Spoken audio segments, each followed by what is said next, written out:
And we're live. This is the No Means No podcast, episode 1. How's it going, boys? Perfect. I'm doing great. Very happy. I can tell. So we got Dami, Lucas, and Zach. We're just hanging out. Yeah. What you guys been up to today? Today it was Sophia's birthday, little sister. We hung out. The grandparents are here. So, Papa Gino, total savage. We're hanging out, having a good time. We went out to dinner, and then me and Double D and Papa Gino talked for about 3 hours, just hanging out, just chatting about shit. Heck yeah. And for those who don't know, the Double D is the Domberg's father. That's Yeah, right. my dad, Double D. Lucas, I want to say I think the microphone that you're hearing is actually Dami. Oh, really? You think so? Because you're still hearing it and I have headphones on. Oh, yeah, you're right. It is coming through. I mean, it's not bad, though. I hear it a tiny. I heard it worse when it was you, though. Do you have headphones? Because I'm gonna compress the audio and that's just gonna make it worse. Dami does have headphones. I do have headphones. Yeah, can you plug those? Can we see what that sounds like? Can. Yes, absolutely. There's probably going to be so many settings to fuck with. No, there shouldn't. It should automatically change over. See, this is awkward and it's horrible, but everybody will be glad that I did this. That's true. Well, you can also cut stuff out. So I mean, that's the whole thing with editing. Whatever happens, it doesn't have to be included.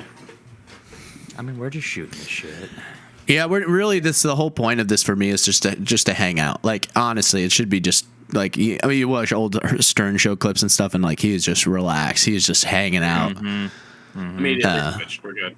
And that's what's so good about it. Yeah, let's hear now. All right. Is it better?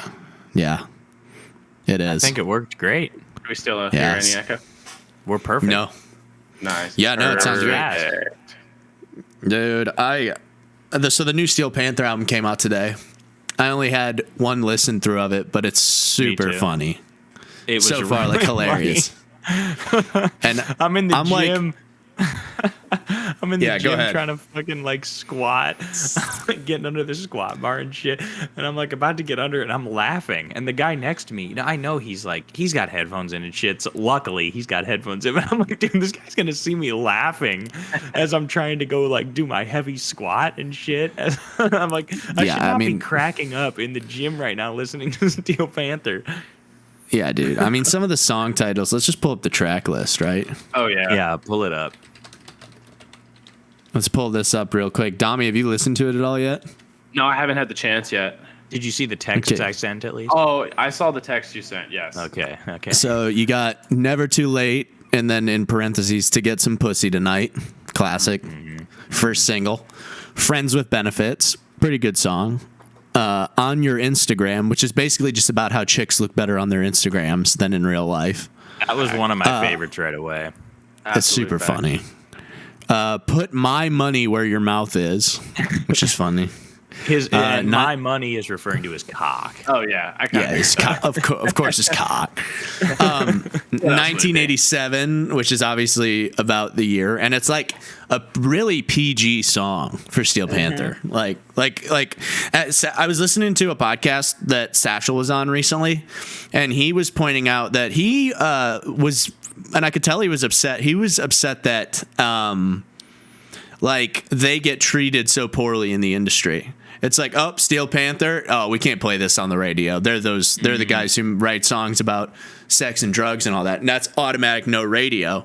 Whereas the song like 1987 that he wrote is like, it's actually radio friendly. And it would probably be one of the most popular songs on the radio amongst all of the, 40 and up crowd. Totally. That would be huge. And then his follow-up point, which really solidified his point, I guess, was that this song of the year last year was a song called "Wet Ass Pussy." Yeah, right. That gets played on the radio all the time.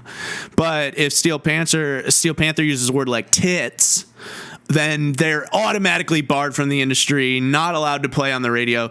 And he was just I think there was some frustration there, but it was also like, yeah, I totally get what you're saying. Like, that's ridiculous. Yeah, that pisses me off.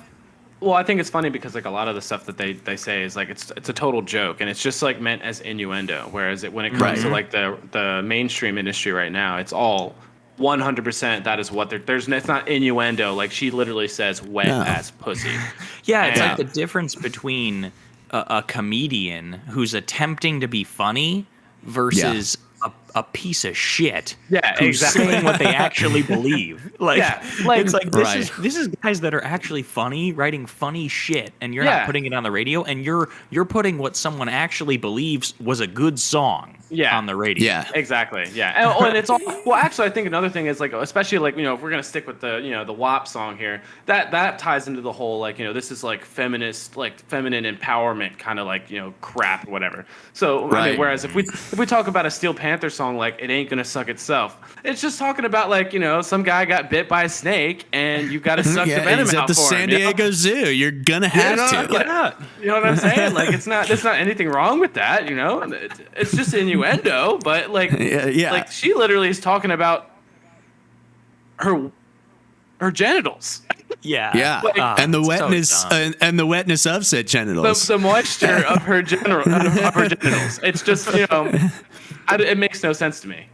Yeah, it's one of those things where like it makes zero sense why a band could be not played on the radio nowadays. Any band, anybody, literally anybody. Yeah, when popular music is that terrible, it makes you wonder why bands like Steel Panther and like Attila, like just retarded bands, why can they not get played on the radio when Cardi B can get played on the radio?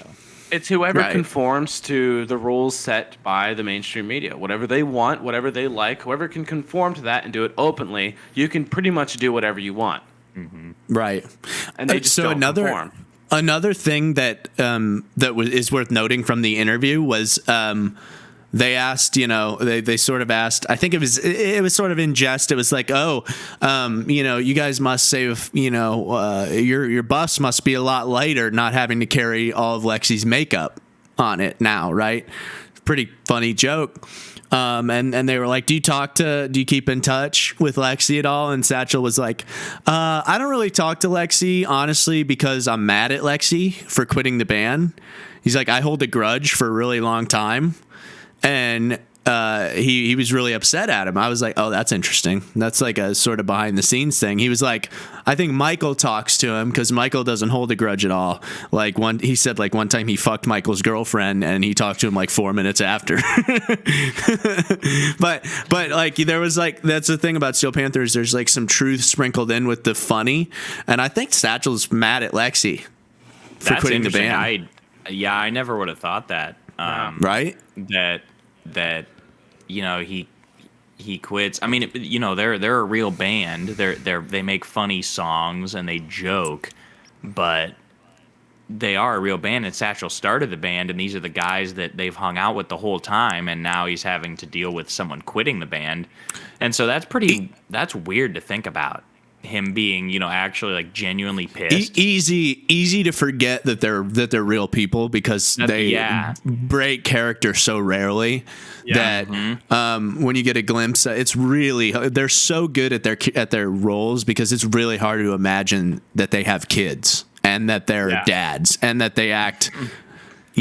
Michael doesn't walk into the grocery store like trying to get vagina.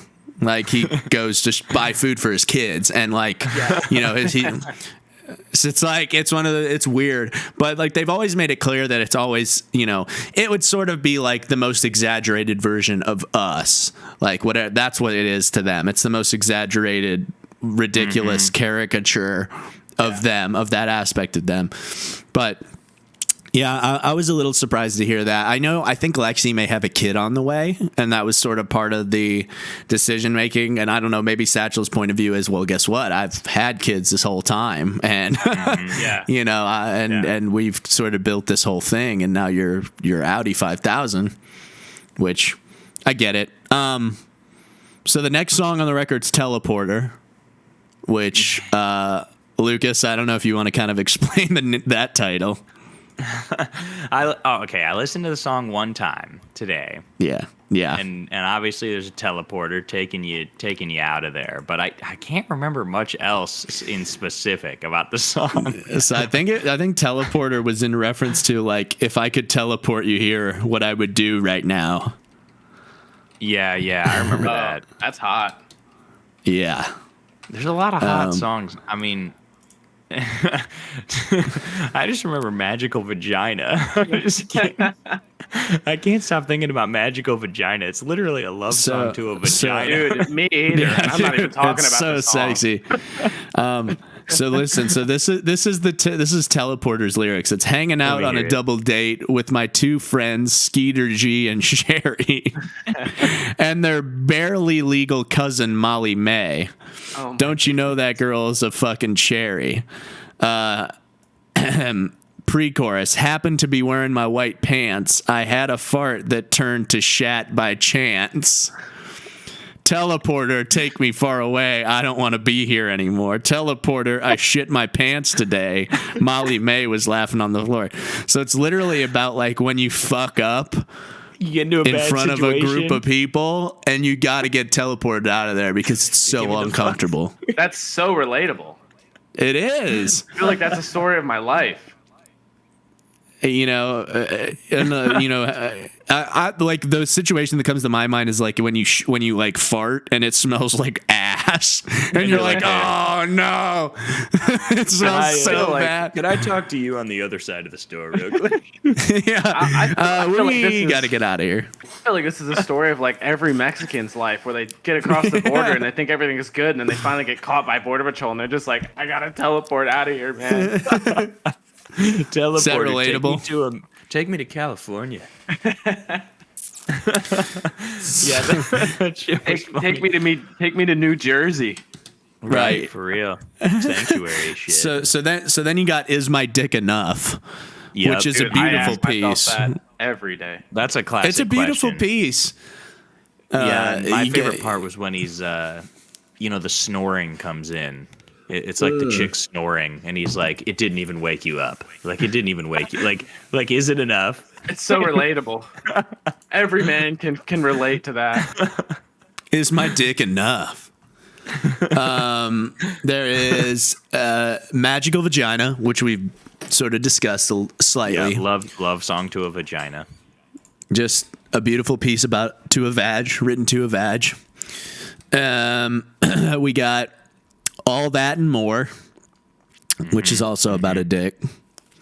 Yep, it's all that and more. Kind of like the about opposite Mike. of "Is My Dick Enough?"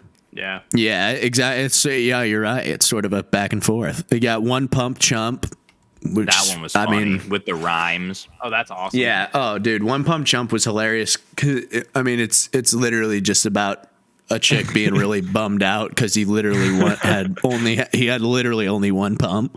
My favorite rhyme that they did with One Pump Chump was "While my dick takes a dump." Yeah, yeah. While my dick takes a dump. You got Porn Star, Yep. which is Yep. great. Which is a great song. Yeah, so It's Dominic, like, that song "Porn Star," it's like the whole song is about how his chick could have been a porn star, but she's not. Yeah, like- she's with me like- instead. Yeah. I feel like a lot of guys could just say that about the girl. Where's the evidence? Well, they list some evidence in the song, but good point. Good point. They You know what do I'm list saying? some evidence. There's like though that's sort of the whole point of the song. Actually, it's need like some- I look at you on the Peloton that I gave you Christmas Day. Those perfect legs just motoring, keeping cellulite away. So there's some evidence that this chick's hot.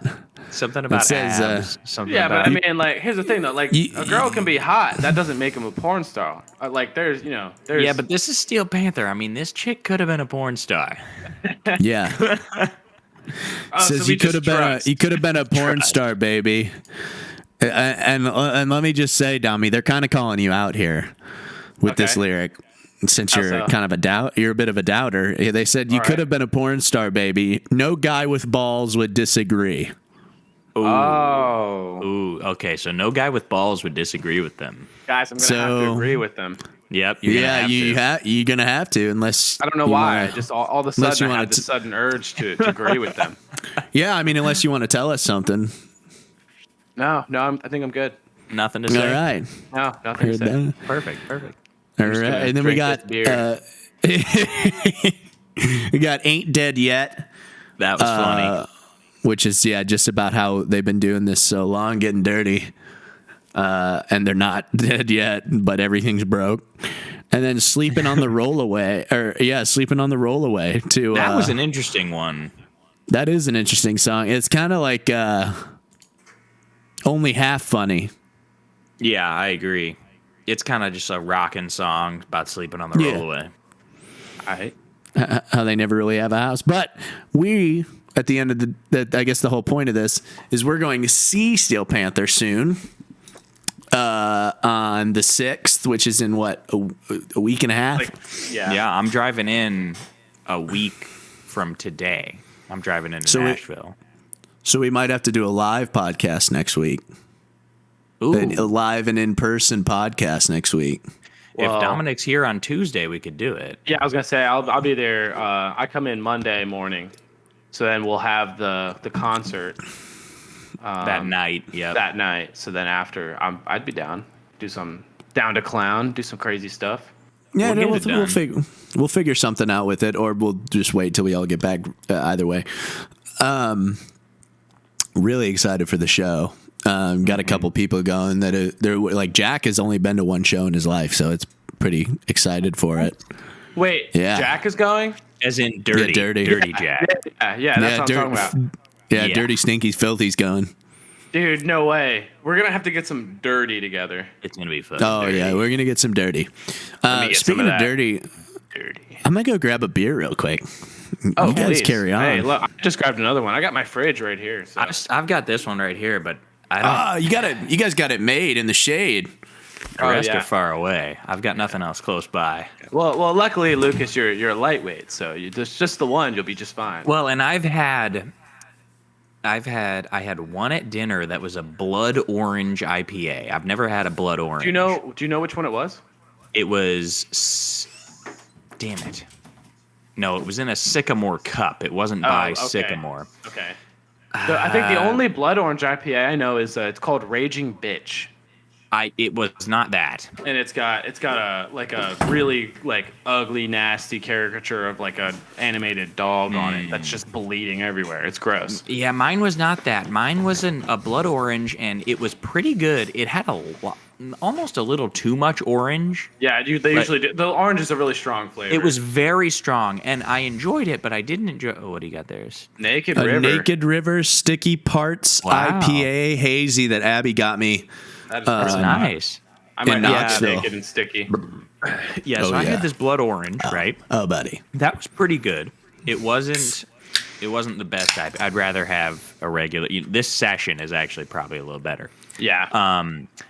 Then Now what you need? Oh no, go ahead. So me and Double D, we went across the street. We're in downtown Apex. We split a New England IPA, and that one was with Mosaic and Citra hops, and I could really taste the Citra. It was like a lot of. It was the one that I had a homemade brewing kit, and Citra was one of the ones, and I was like, oh, this is exactly like that one. Yeah.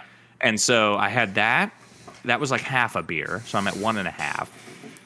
We get home, and I have one of my homemade ciders, which I'm assuming that's like 1.5 drinks. I think they're like 6 or 7%.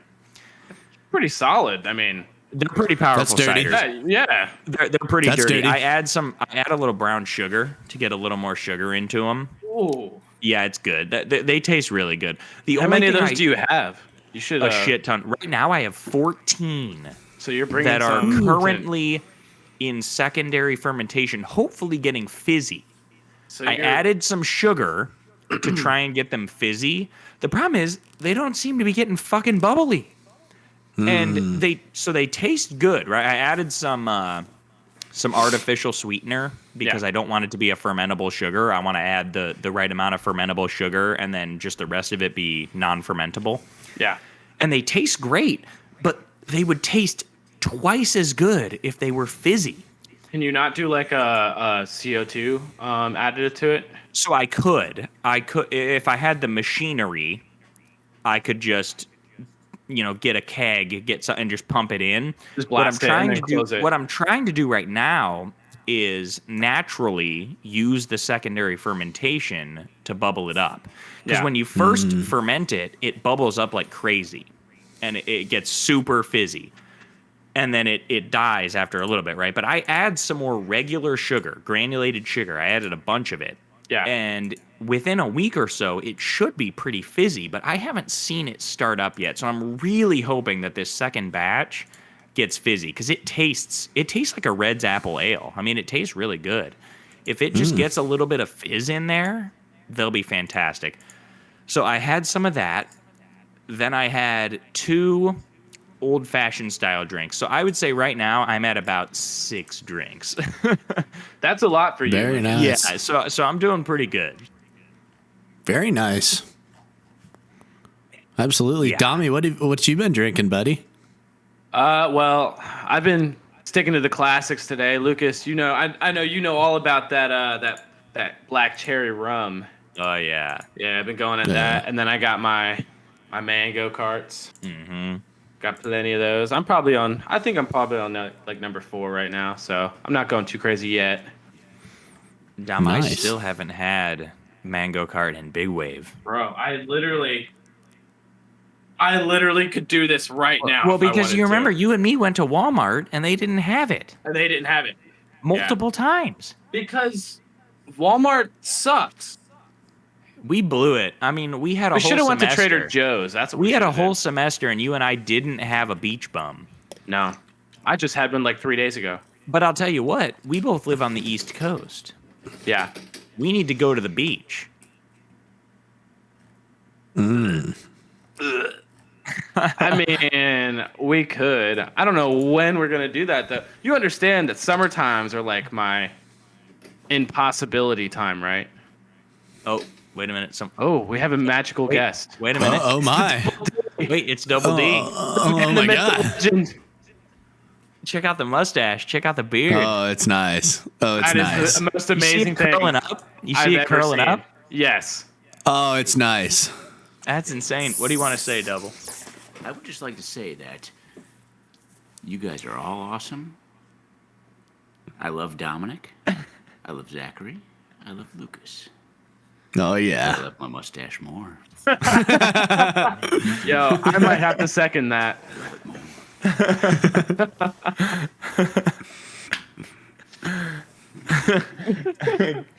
We're just chatting. Double D. Guys, The infamous Double D. I'm really horny now.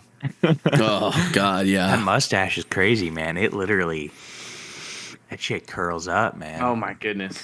I'm telling you, we watched Tombstone, and I'm not sure if you guys have seen Tombstone. Probably not. It's old as shit. No. It's like it's a '90s movie. Yeah, I don't think I have. It's Kurt Russell, Val Kilmer, and it's the movie where "I'm Your Huckleberry" came from. Ah, Oh, And so yeah. he said it was. I swear, I'm watching it again with Lexi. Like I'm watching it again. It was so you really good. dug it. It was so good.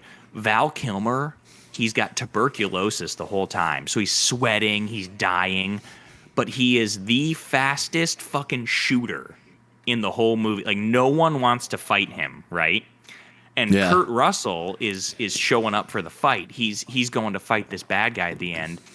And instead of Kurt Russell, Val Kilmer, who everyone thinks is dying, shows up.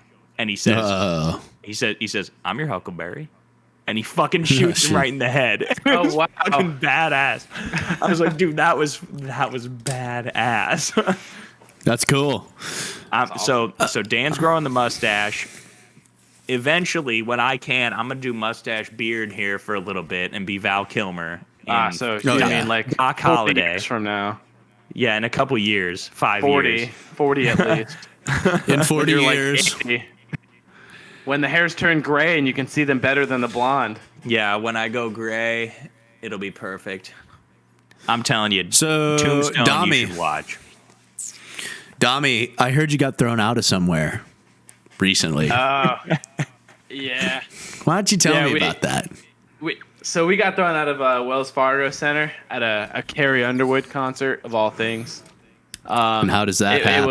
was kind of an epic moment, not gonna lie. So I was with a group of people. I was with my boss and her wife and another girl, just all people from work. It was like we got free tickets, so we were like, oh, we got to go to this. So we all went, and we're there.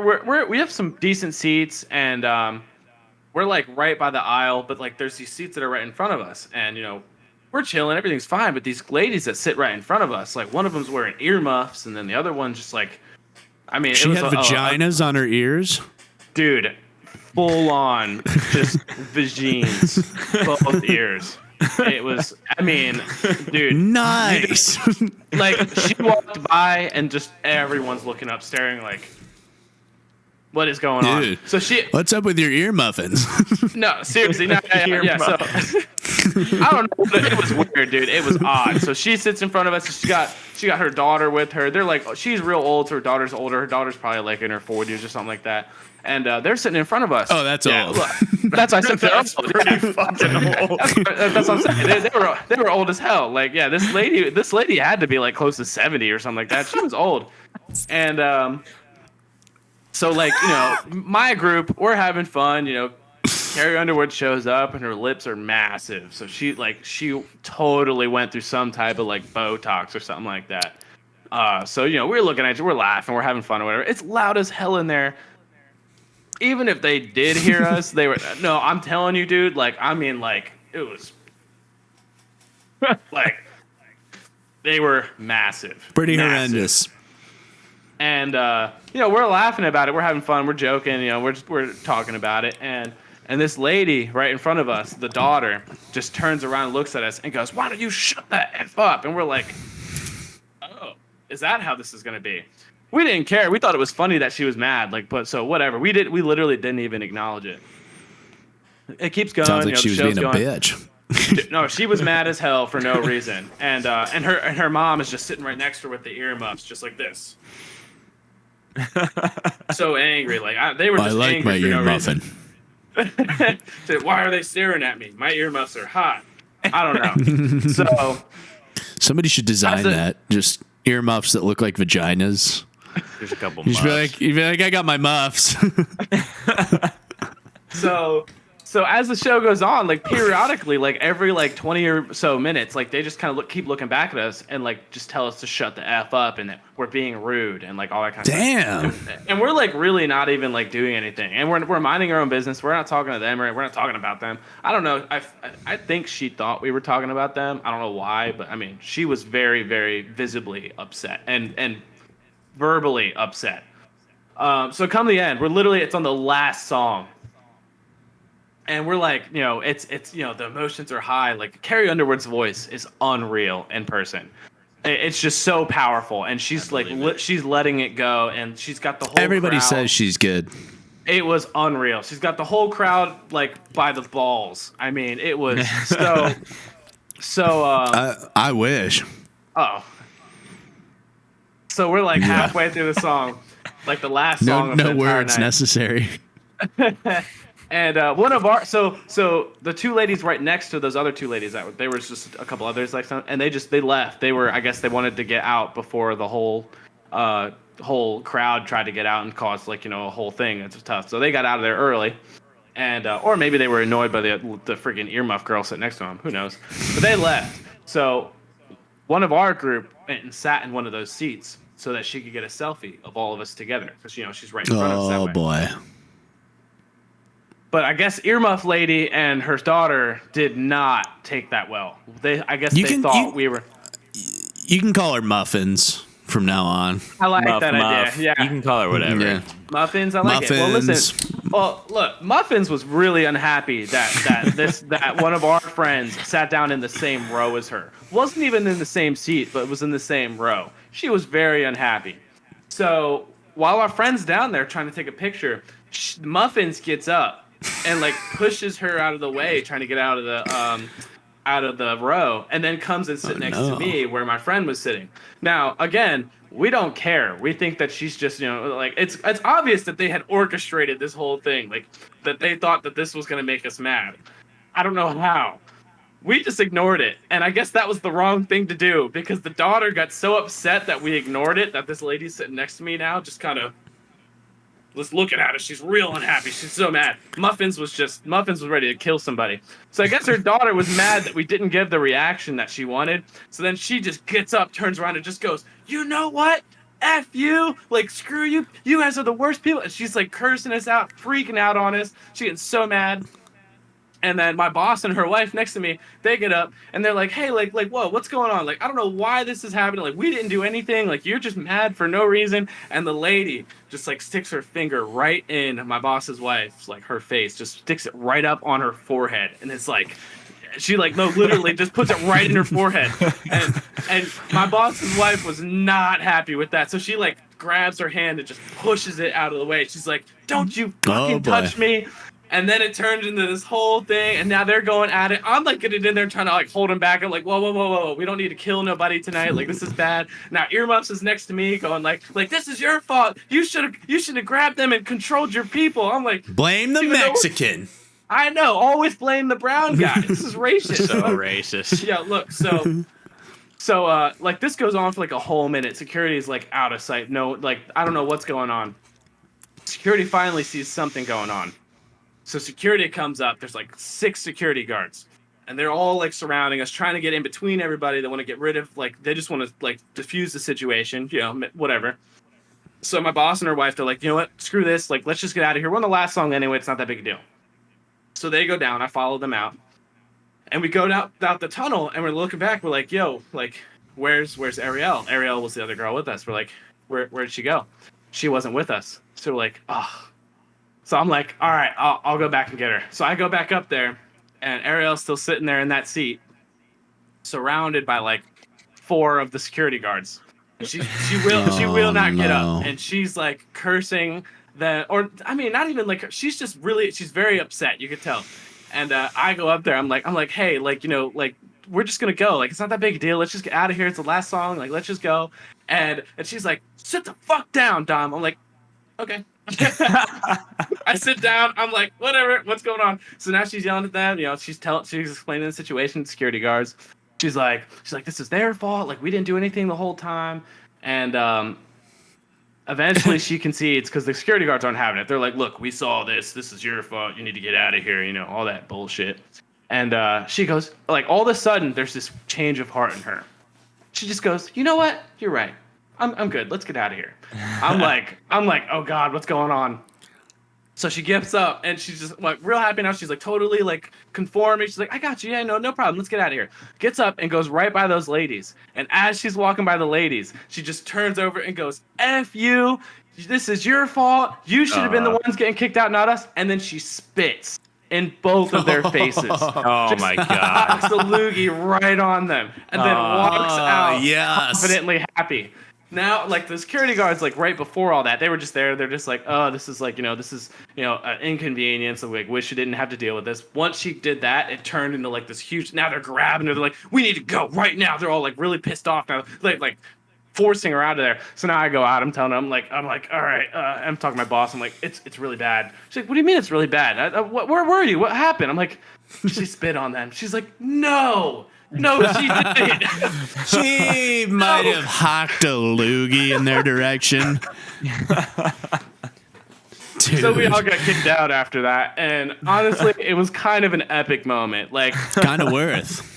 It was kind of. I mean, it was the last song, not that big a deal. They only took the information from Ariel, so I mean, if she's banned, she's banned. Not a big deal, but we're not. So yeah. We can go back.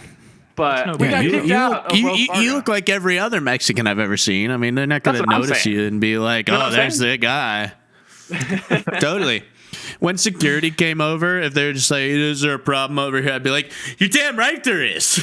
Okay, this chick with vaginas on her ears has been causing problems all night, and she doesn't know what a concert is. She doesn't know what a concert is. They're loud. They're loud. Okay, you don't. I get it. You wear the earmuffs. You protect your hearing. People are gonna be talking shit if you wear ear muffins to a concert. Dude, we weren't even talking about her. Everyone was ignoring the shit out of her until she starts like, looking or giving everyone the evil eye, and her daughter's talking all this crap. I don't know what their problem was, but they got us kicked out. And honestly, they got spit on. I think it's a win. I count that as an absolute win. Yeah, that's a win. That's crazy, man. It was kind of wild. So you just threw a new GPU in your computer, Dami? No, I didn't. I've already had that. It's the 3070. But no, I got new RAM. Oh, you did. Would you? Is it more or is it just different? It's more and it's better. So I had the old Corsair Vengeance in there. It was I think it was only 8 gigabyte sticks. So I only had 16 gigs of RAM. 16. So I was kind of struggling with some of the stuff that I was doing. So I got the Dominators, the Corsair Dominators. I got the 64 gigs. Whoa. So Two of them, chilling or now. you got two 32s? Two 32s for 64. So you have 64, yeah. So Yeah. The old so was. yeah, with your 3070 and those bad boys, you could do some serious Bitcoin mining if you wanted. Dude, Bitcoin mining isn't even worth it at this point, bro. Like, I mean, Yeah. it's just, it's Well, a it's lot. funny Yeah, it's funny you look up like 30 series in particular because of when they came out, and like on eBay and stuff, like they put in the description if they're really trying to sell it, like not used for mining, like because it really does shred a GPU pretty quick because It it's puts so a hot. beating. It's just constant. Yeah. But if you can get, which I have a 3060 Ti, which was like brand new from from MSI. So, and that was important to me because I was like, there was somebody selling one, and I overpaid for it. Like I paid like $400 for it or whatever. But there was somebody selling one for like $280, but used for mining, and I was like, I feel like it's gonna explode. And I want this one to last like 6 years. Like, I'm not trying to. The old PC that I had before I built this one, so I built this one a year ago, and the setup that I had beforehand, I had a dual GPU system. I had the old AMD graphics cards, and they were used for mining way back in the day. Like this was like a 10-year-old GPU, or like a 10-year-old like setup in general, and they had been used for mining, and that's how we got them. We got them for hella cheap.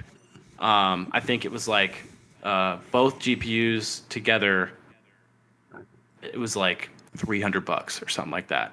Yeah, that's crazy. And like in their day, they were like top of the line, like they were really good stuff. I mean, we're talking about like 2012, 2013 time. And they lasted me until last year, and they still worked. They did good. But I mean, I don't know, just Get your money's worth. Well, yeah, but I mean, like for me, like the prices for that kind of stuff is up so high right now, and it puts such a beating on them. It's not worth it. Like I have the 3070 Ti. And it cost me like $1,500.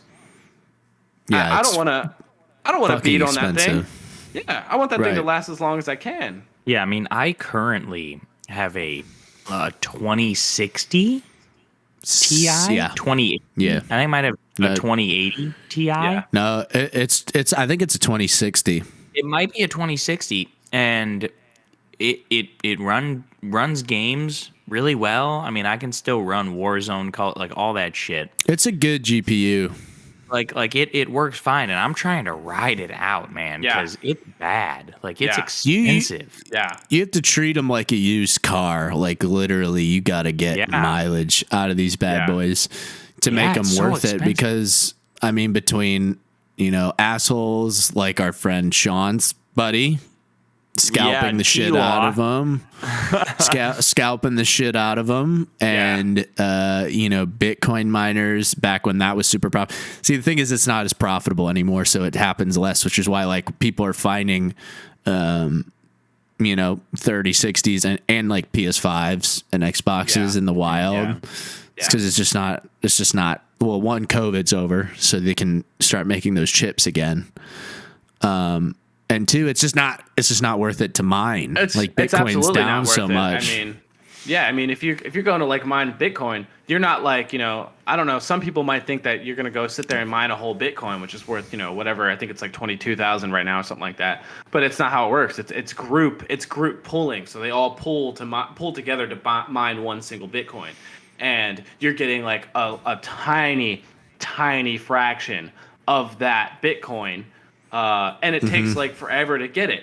So if you're sitting there getting that like one like 10,000th of a Bitcoin fraction, which is worth like $30 or something like that every month, and you have to run your $1,500 GPU 24/7 at max temperature, max load for the entirety of it. It's like, yeah, no, it's like, is that worth it? Hell no, that's not worth it. 4 months down the road, your GPU is destroyed, and you got like $200, $300 to show for it. Yeah. And if I understand it right, the math problems that they have to solve get exponentially harder. They get harder every single Bitcoin. Yeah. Yeah. So, and there's a finite amount of Bitcoins. So, yes. That's what makes them so valuable, but it also makes it so it makes it like if you're getting into it right now, your computer's going to be solving really hard math problems. Yeah, exactly. And it takes forever. Well, there's that classic story of the guy who bought a pizza with like 15 Bitcoins back like 10 years ago. It was I think it was 1,000 Bitcoin or something like that. It was actually a pretty large amount. And then that he was talking about it. It was like, this would be worth like $1 billion now or something like that. Yeah. I've got it up right here. He bought it in 2010. Summer of 2010 for 10,000 Bitcoin. 10,000 Bitcoin. Yeah, it was which is worth $3.8 billion. He bought a pizza. He bought a Papa John's za for 10,000 Bitcoin. It's a bad pizza. Yeah. Dude, no way. And Bitcoin's such a weird currency because it's like, why was this invented? Like, who invented? There's so much that I don't understand about Bitcoin. Like, I know it's used really heavily, like it's untraceable, but I assume it's traceable in some secret CIA way, like that they won't tell us about. It's sort of like how they're like, oh, on Skype, it's untraceable. They can't track, your phone call from Skype, but it's like, oh, really? You think they couldn't find you? I'm using a VPN. I'm using a VPN. It's like, really? You think that's going to save you? Like, if you're, I'm super skeptical and stuff like that. But it's like, what was that guy who was running the Silk Road on the dark web back in the day? He went by a name like Dread Pirate Roberts. Yeah, Dread Pirate Roberts. Yeah. Yeah. And he was like, I can't recall the exact amount. He was trying to have somebody assassinated. Yeah. For sort of sowing these secrets. He didn't know, but it was an FBI agent that he was talking to was the assassin. That's how he got caught. But he was sort of negotiating the price, and I forget what it was. He didn't want to pay, the Bitcoin equivalent of like $48,000. He thought that was too expensive. Whereas And it's super ironic because like when I was watching that documentary in 2021, the amount of Bitcoins that he thought was fair was worth like $1 million or something. And so he didn't want to pay 48 grand. It's like these currencies fluctuate so much and there's so many of them. Yeah. Did you rip ass? I just ripped right in the middle of that. Yeah, I heard it. I totally heard it. I was wondering how loud it would be. Wait a second. And then I thought I heard it, and then I saw you smile, and I was like, he just ripped ass. Wait, so it doesn't capture when we snap, or do like if I go, yeah, nothing, and yet I rip ass, and you it can captures. hear it. This microphone is not looking out for my best interests. Wait. So it's a hater.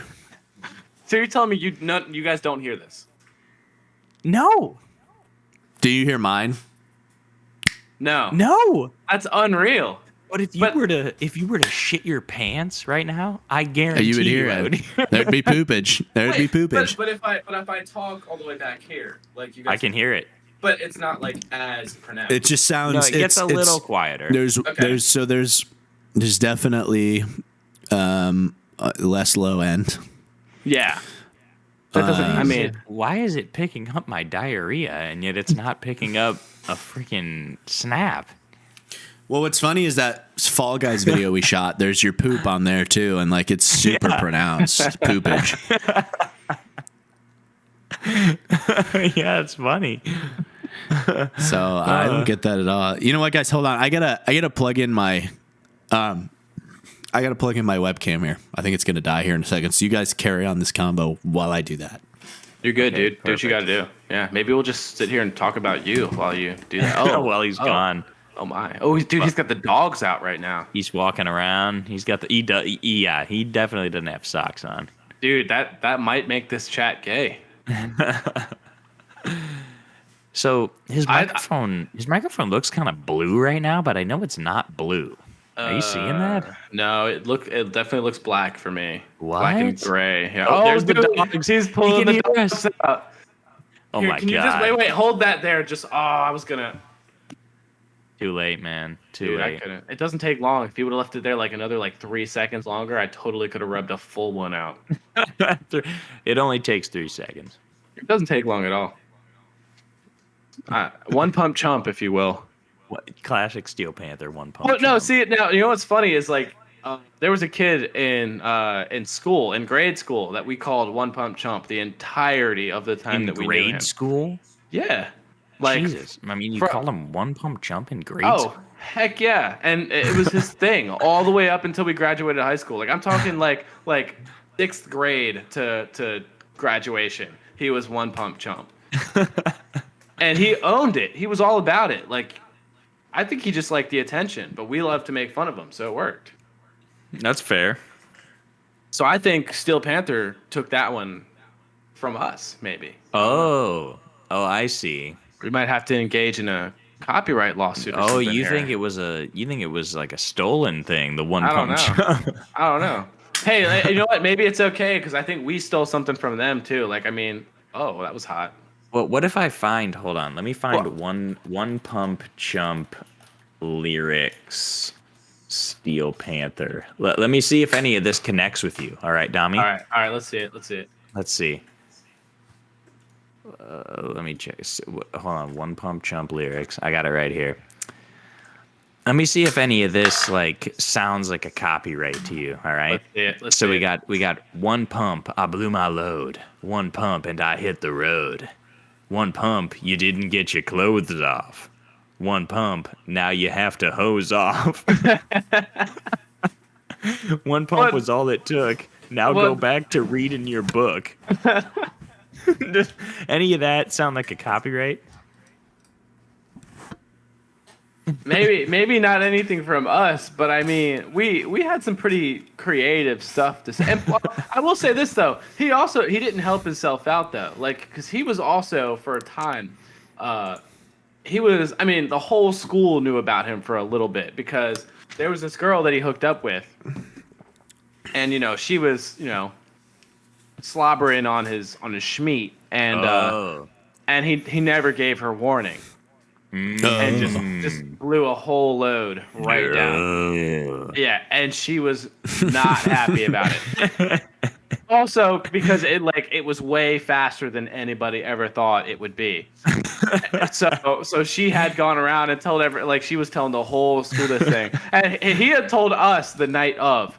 So we knew about it already, and we were of course he goes he's telling us guys, I know you call me One Pump Chump all the time, but I think it's actually real. I think you guys cursed me. He's like, I need to tell you about what happened tonight. And we're like, we made fun of her or whatever. And then a week later in school, everyone knows about it. We're like, dude, did you tell everybody about this? He's like, no, she did. Oh no. I found the lyric at the end of the song. My favorite lyric. It's called the outro. Here it is. Yeah. Jump on my stump and hump till my dick takes a dump. One God, pump that's hot. That's so sexy, dude. Jump on my Fuck. stump and hump till my dick takes a dump. One pump jump. Well, see that they. I feel like the one pump chump. I feel like I don't know. I feel like me and my boys came up with that. Not really, but I feel like we really like owned it. But I think that's okay. I think it's okay because we just took something that may have been owned or may still be owned by Steel Panther. No means no. Tell me that doesn't sound like a classic Steel Panther It sure does. I'd title. be shocked if they never put out a song called No Means No. That's what I'm saying. And we're on it. Like, we're coming after them. That's what I'm saying. Right? Yeah. Dude, we need to get We our might- we copyright might- stuff going. We might need to have one of them on the podcast just to talk about it, discuss it a little bit. Dude, that'd be awesome. I don't know. I feel like that'd be weird. I feel like that'd be weird for us though, because It could be. It could be. Well, because they totally have that, like, you know, that band persona or whatever. But like we were talking about earlier, they're totally normal people. Like, it's hard for me to imagine them not being the type to like go out and just like randomly snort like a line of cocaine off one of their boys' dicks. Well, yeah, I mean, Zach and I both, we got a picture with Michael Starr, you know, and he's just like out hanging out, just like talking to people, being a regular guy. Yeah. And it was odd. Like, they're super cool. They're just out hanging out. Just, you know, he's like 50 something, you know, Yeah. like in a rock and roll band, pretending he like does a bunch of cocaine. You know, it's hilarious. That's what I'm They're- saying. They're classic Sexy. comedians. Yeah, it's sexy. Don't get it twisted. It is sexy. I just feel like it would ruin the magic for me. Like, They'd be magical if they come on. Steel Panther, note this: if you come on this podcast, it'll be magical. It will. all right, I trust. I trust full. 100% trust. 100% trust. Heck yeah, man. Just building a mango cart stack over here. How's it going? Oh, I love that. I love that. It's going very well. I still can't How believe many? that How you many guys- are we in? I'm at four mango carts now. Holy but, crap! I haven't even seen him go in and out. That's He's impressive. sneaking them. He's You're telling me you sneaking them in don't and hear out. that? No, it doesn't make any noise. How am I supposed to make alcoholics ASMR if you guys can't hear me cracking this beer? Yeah, Right? that's crazy. Yeah, it's fucked up. That was my next Mine's like- idea. Mine's almost gone. It's a 16. That is crazy. 7.5. It just makes no noise. Yeah. I mean, I'm at the four mango carts, but I was drinking the black cherry rum beforehand, so Yeah, Should I have one? Should I have just one more? I think you should have multiple more. However many your Wow. heart desires. Wow. Dude, that's killer. That's hot. I just want to see my boys prosper, you know? Yeah, he's all about the boys. Yeah, let me go get one Prospering. more. Oh, please. Let's go. Yeah. Yeah. Ooh, okay. Hey, that was getting a little bit. Let me try. Hold on. After some drinks, I don't know. Yeah.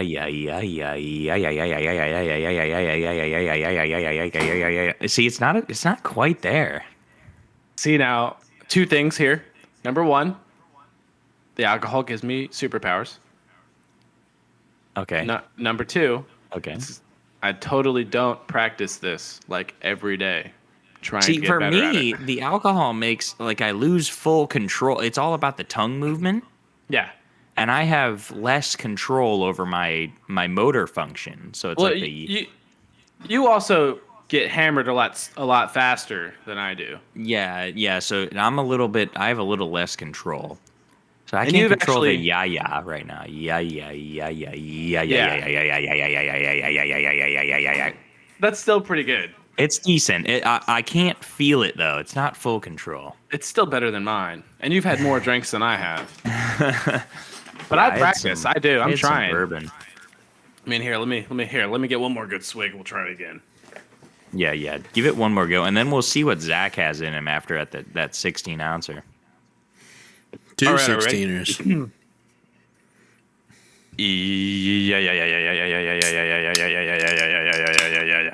Yeah. Okay, See, they're not I'm so super ass. fast, but they're coming through pretty smooth. It's I'm doing the best I can. Yeah, they're coming I'm through ass clean. at this though. Oh, really? Because I figured it out, Zach. Like, I've got them really good when I'm not I drunk. can't do the tongue. Yeah. I do it with my literal mouth. Oh, I do the tongue. I do it I with my can't. mouth I as don't. well. I don't understand. I don't understand. I literally don't understand the tongue. Yeah. Wait. So do you just like? Yeah. He still does it better than I do. See. So, Lucas, here's what I'm saying. So like, do you just sit there and go yeah, and then just move your tongue back and forth? Is that what it-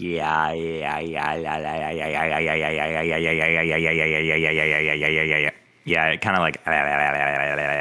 All right, dude. See, that's Not what to it be is. like politically incorrect or anything, but like people are gonna watch us doing this and be like, man, these guys are retarded. Well, Dominic, to be fair, we are retarded. Wait, we're like actually retarded. Like mentally retarded. I'm kind of retarded. No, I was referencing Paul for a second there. Like actually retarded. Wait a minute, guys. Like they're actually retarded. Yeah, Zach. So one night, what were we? Was that my junior year? Yeah. So junior year, we're hanging out in the lobby, right? and there's some kids upstairs that are like, they're probably freshmen. They're like screaming. They're like doing some dumb shit. Yeah. And Paul goes, Paul, he's like, I think they're retarded. He's like saying they're retarded, right? And we're all like, we're like laughing. We're like, yeah, Dude, they're totally retarded. right. We're like, yeah, they're dumb freshmen. And Paul goes, no, guys, like I think they're actually retarded. So now we're like questioning what we're doing because we're like, oh god, we can't like make fun of actually retarded people. Right, you're like- Paul's trying to convince us they're actually and retarded. it's working. Like he's totally convinced, and he's convinced. He is sure that these people are he was mentally confident. like they have some whatever. And we're like, there's Paul. There's no way. There's no shot. Like we know some of these people, and we Right, did. it was just some freshmen. Yeah, it was. And we're like, there's no way. And of course, right Why- on cue, they come Why down was the Paul elevator. so confident? I don't know. I think he had been in the lobby on lobby duty, right? He'd been watching the Yeah. lobby and stuff, and he had seen him up there before. And he was just like, for some reason, he was so sure that these kids that were upstairs. He was being serious. Like he thought they were retarded. He was Paul was. That convinced. was the funniest part. Was Paul was completely genuine. He's like cracking up. He's like, guys, I think they're actually retarded. No, he He's was like, I think- convinced. Okay. Yeah, he was. All right, he was all like, right. It's like, So they come down the actually elevator. retarded. Yeah, they come down the elevator, and right on cue, they're like walking through the lobby, and one of them just goes, Yeah. "Is he right? Was Paul right?" He literally comes out the elevator as Paul is cracking up, and he goes, he makes a stupid ass noise. Like I don't know what like the kid is not retarded. He's not. But they come. But we all had second thoughts after that. We're like, "Wait, Paul might be onto something." So he was like he was probably coming out of the elevator making like just coincidentally joking about it, Yes. making a retard joke. Yeah, like with his friends, because like there's no way he heard us, because like we were all like whispering to each other. Like this was just like there's no way they knew anything we were talking And about. he was not retarded, but he was making like a total retard noise, and you guys were like, we're like, oh, wait. It Even was- we're starting Yeah. to get convinced. Just because the whole time I'm like, Paul, what the hell are you talking about, right? And then he comes out and and he's like, Paul's looking at you like, He's going, what I tell you? he's like, it was awesome. dude, And then, Paul's you killer. know, we're like, you know what's dude, funny, there's no Lucas? Paul came to like 2 concerts with us, with me and Luke and you. Yeah, And, yeah. and now every time we go to a concert, Luke's like, "Oh, is Paul coming?" Well, yeah, man, because Paul's awesome. Paul is awesome. Dude, You Paul, want him Paul's, to be everywhere you go. Paul's killer. I told Lucius that you were coming, Dommy, to Steel Panther, and he was very excited about that. Oh, yeah. let's go. I love Lucius. I'm gonna pee. Dude, Lucius, he's such a cool dude. He's such a cool dude. Dude, Great I think roommate. I don't know if Paul is coming to Steel Panther. Is he? He's Do we not. know? He's not. No. That's racist. I can't believe that. It feels racist because you know what's a true fact that you probably don't know. Michael Starr, the lead singer, is Mexican. I didn't know that. And you know what? I feel like Paul totally would be the one to hate on Mexicans, being from California and stuff. You know? Yeah. Well, his name is Ralph Sands. Seanz. Yeah. Wow. Yeah. So that just makes me support him even more. Right. It's one of your kind. One of my people, you know. So you've been working a lot, bartending? Yeah, I bartended last night actually. How was it? Busy? It was pretty good. Actually, so last night was kind of funny because I don't do any of the closing stuff, so my boss has to do the closing and whatever. And you know, she was with me at the concert Wednesday night. So she didn't want to do anything yesterday because yesterday was just kind of like a chill day for her. So that's fine. So I was working. I was there by myself. No one else is there. Whatever, it's fine. And as we get closer to closing time, I'm like, you know, I'm trying to text her. I'm like, hey, like, you know, are you gonna come and like close me up? Like, yeah, what's going on here? Like, I'm ready to go home. And like, so Yeah. closing time's around like 2:00. And I had like a computer issue or something like that at like 1:30, and I tried to call her. She didn't answer. I'm like, damn, she totally fell asleep and forgot about me. So, you know, I call her a couple more times just to see if I can wake her up or whatever. No, nothing. So come like 2:30, we're supposed to close at like 2. You know, I still have like a full bar, and I'm just kind of sitting there like, I'm like, I mean, I'll take it as long as everyone here and is still paying. Like, I'll take it. That's fine. If we're But tipping, at the same baby. time, like, I want to go home. So Yeah. she finally calls me at like 2:45, and it's like, oh yeah, no, I totally fell asleep. Like, I'll come in, don't worry. And I'm sitting there like freaking out now because it's like fucking like 3:30 now at this point. She's still not there, and she only lives like 10 minutes away. I'm like, oh my gosh, she fell asleep again.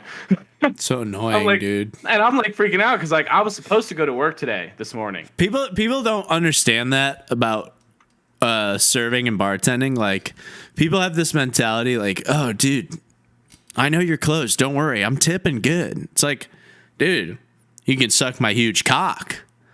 I'm trying to leave. Yeah. I don't want your money. I don't want your money, dude. Like, we've reached the end of my willingness to be here. Yeah. You're gonna have to tip 400% for it to be worth it. Like, Yeah. truly. Yeah. And that's what I'm saying. So- like, you know, they were tipping, but they weren't tipping like fantastic by any means. And Yeah, it's like 3:30 people at this think, point, oh, dude, I'll tip you fat. I'll tip you fat, dude. 30%. It's like, no. it's like, anyone who ever says that, like, goes like, oh, dude, I'm gonna tip you real good. Like, don't worry. That I'd Yeah. never want to serve them anymore because 120% of the time, it is the worst tip you ever get. Like, they're just smoozing you. That's all it is. It's false information every single time. I'm telling you right now, and I'm sure with most bartenders at this point, they know this. Like, if you ever go up to a bartender and try to tell them, oh, like, I'll tip you real good or whatever, they don't want to serve you anymore. They'll ignore you. I'll ignore most of them after they say that. Any bartender that works with me will ignore them after someone says something like that. Like, it's like, oh, yeah? Okay, let's see it. One of the bartenders I work with, she's crazy. She's awesome. I love her, but she's crazy. And someone had said that to her one time. They're like, "Oh yeah, like go do this for me or whatever." It was like some stupid thing. It was like a $200 order. It was like a crap ton of random like ass drinks. And they're like, "Hey, like I'm gonna take real good care of you. Don't worry."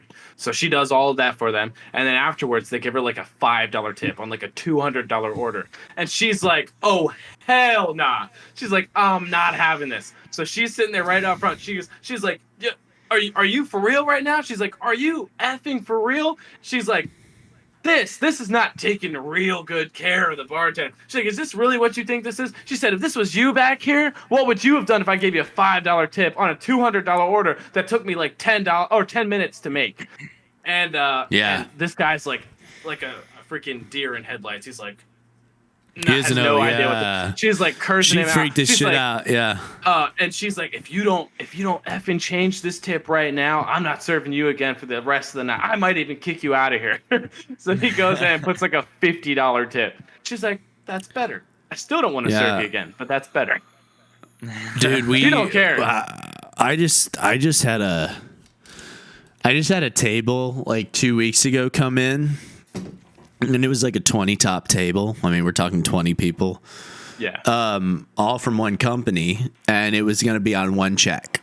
And I was like, nice, perfect, love it. A lot of drinking, and I have to tip out my bartender when I'm not bartending.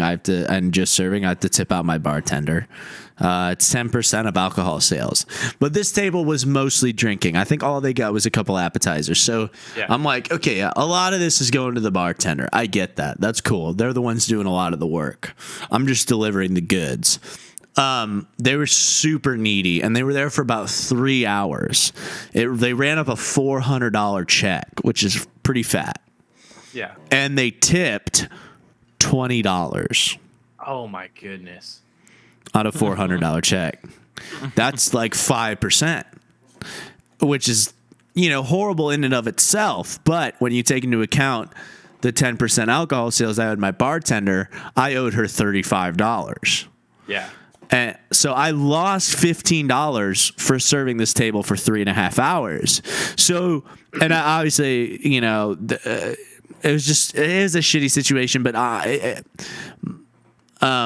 somebody from where I work emailed this company, and they're like, this was on a company card.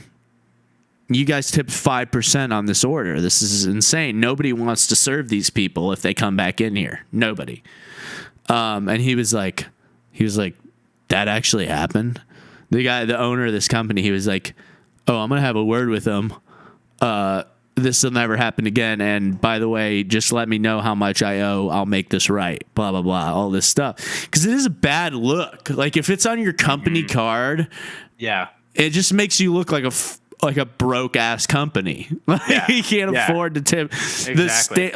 Like in Brentwood, Tennessee, this is a nice area. Like, That's rich people.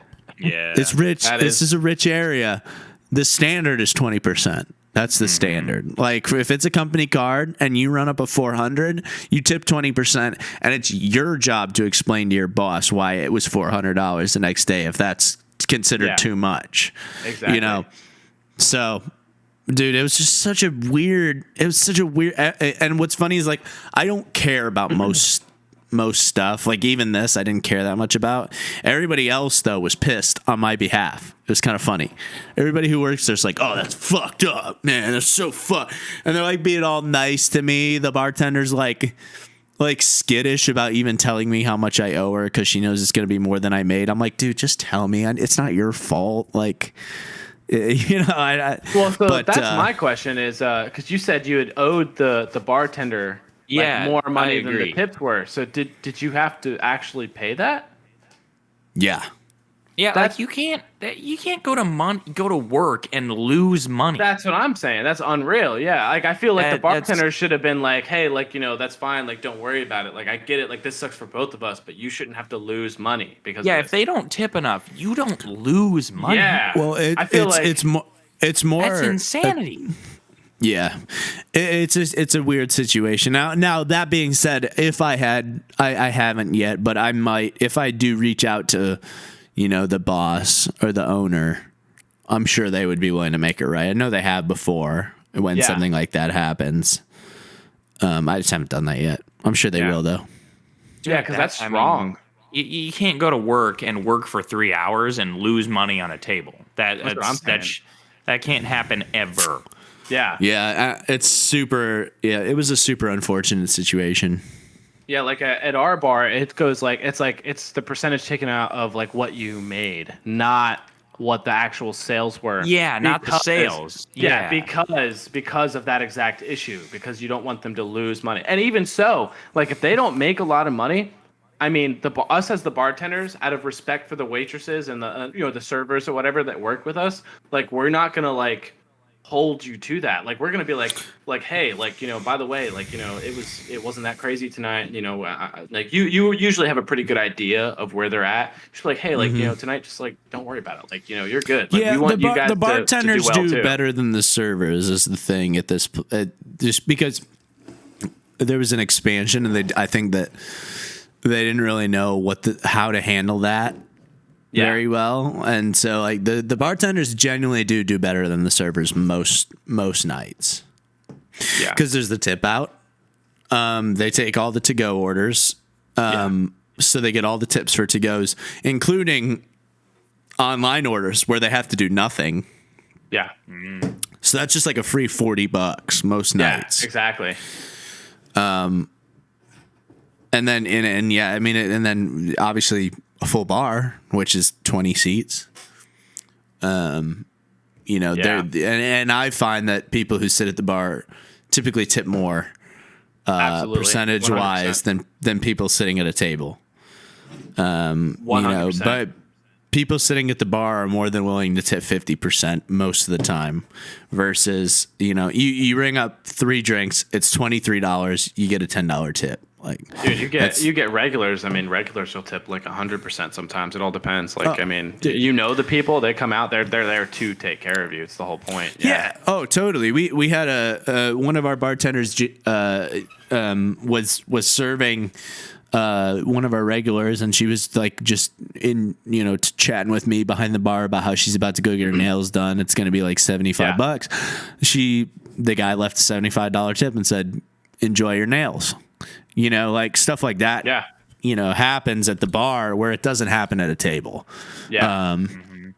Yeah. At a table, I you're will more, say, yeah, that is the difference, I think, between the bar and like the tables and the environment. Because at the bar, like you're there to chat with the people there. Like you're gonna make relationships with those people, hang out with them, and give them an experience. Whereas, like as a server at a table, you know, you deliver their food, you take their orders. Maybe you might get like a little conversation here and there, but that's about it. You don't really you're not really like truly connecting with them the same way that a bartender will when you're just sitting there like hanging out with them the whole time. Yeah. Yeah, for sure. I mean, it was just yesterday actually. I was at Marathon Motor Works in Nashville, like, because there's a Victory tattoo shop in there that I had no idea was in there. So like we went in there to set up tattoo appointments yesterday, which is really, I'm really excited about, by the way. Me and Luke did, and we brought Dirty. And there's like free moonshine and bourbon tasting at this place. That's Dirty. In there. Nice. That's nice. So like obviously Dirty sees that sign, and it's, I mean, that's a done deal, right? Like it's a done deal. So once we set our tattoo appointments up, we're in there, and they have like a mat on the bar, and they give you 5 little teeny taster cups. I think it's like a half ounce. That's how they do it with the moonshines. Yeah. Yeah, half ounce taster cups, and you set it on, you know, the flavors that you want to try. And there's a bunch of bartenders there, and the guy was kick ass, man. He was so good. He had like, I guarantee part of the training is teaching them like lines and stuff, because he had like quick quips for each one of them. Like, you know, it's like a jalapeno something. He's like, this one, if you share it with your partner, will get you both spicy. You know, so he's like pouring it, but he just had lines for each one of them like that, and it was kick ass. And it was funny. Jack looked at me as we were leaving. You know, they only give you 5 like half ounce shots or whatever. Yeah. And he turns and looks at me and goes, "Dude, I think one IPA and I'd be pretty dirty." Because these things are strong, man. There was this one that was a salted caramel moonshine. Yeah. Which the guy recommended like mixing with like ice cream in a blender. He's like, dude, it'll just get you ripperonied and you won't even taste it. So I think Dirty bought a bottle Because he's like, yeah, they were $26. You get a 15% off discount for being a Nashville local. Yeah. Wow. And it was like, he was like, I got to do it, dude. I have to. Yeah, Dirty would be the one to want to get ripperoni. Yeah. Yeah, Dirty. So Luke took Dirty to Murfreesboro last night because he never been. Oh, they dude, went to don't they Whiskey have Dick. the one bar out there in Murfreesboro? What's it called? Whiskey Dicks. Yes. Dude, that place is Yes. awesome. Yeah. So they went there. They didn't sleep last night. I'm sure. They showed up at work at 4 p.m. with the biggest bags under their eyes I have ever seen in my life. That's brutal. And get this, they walk in.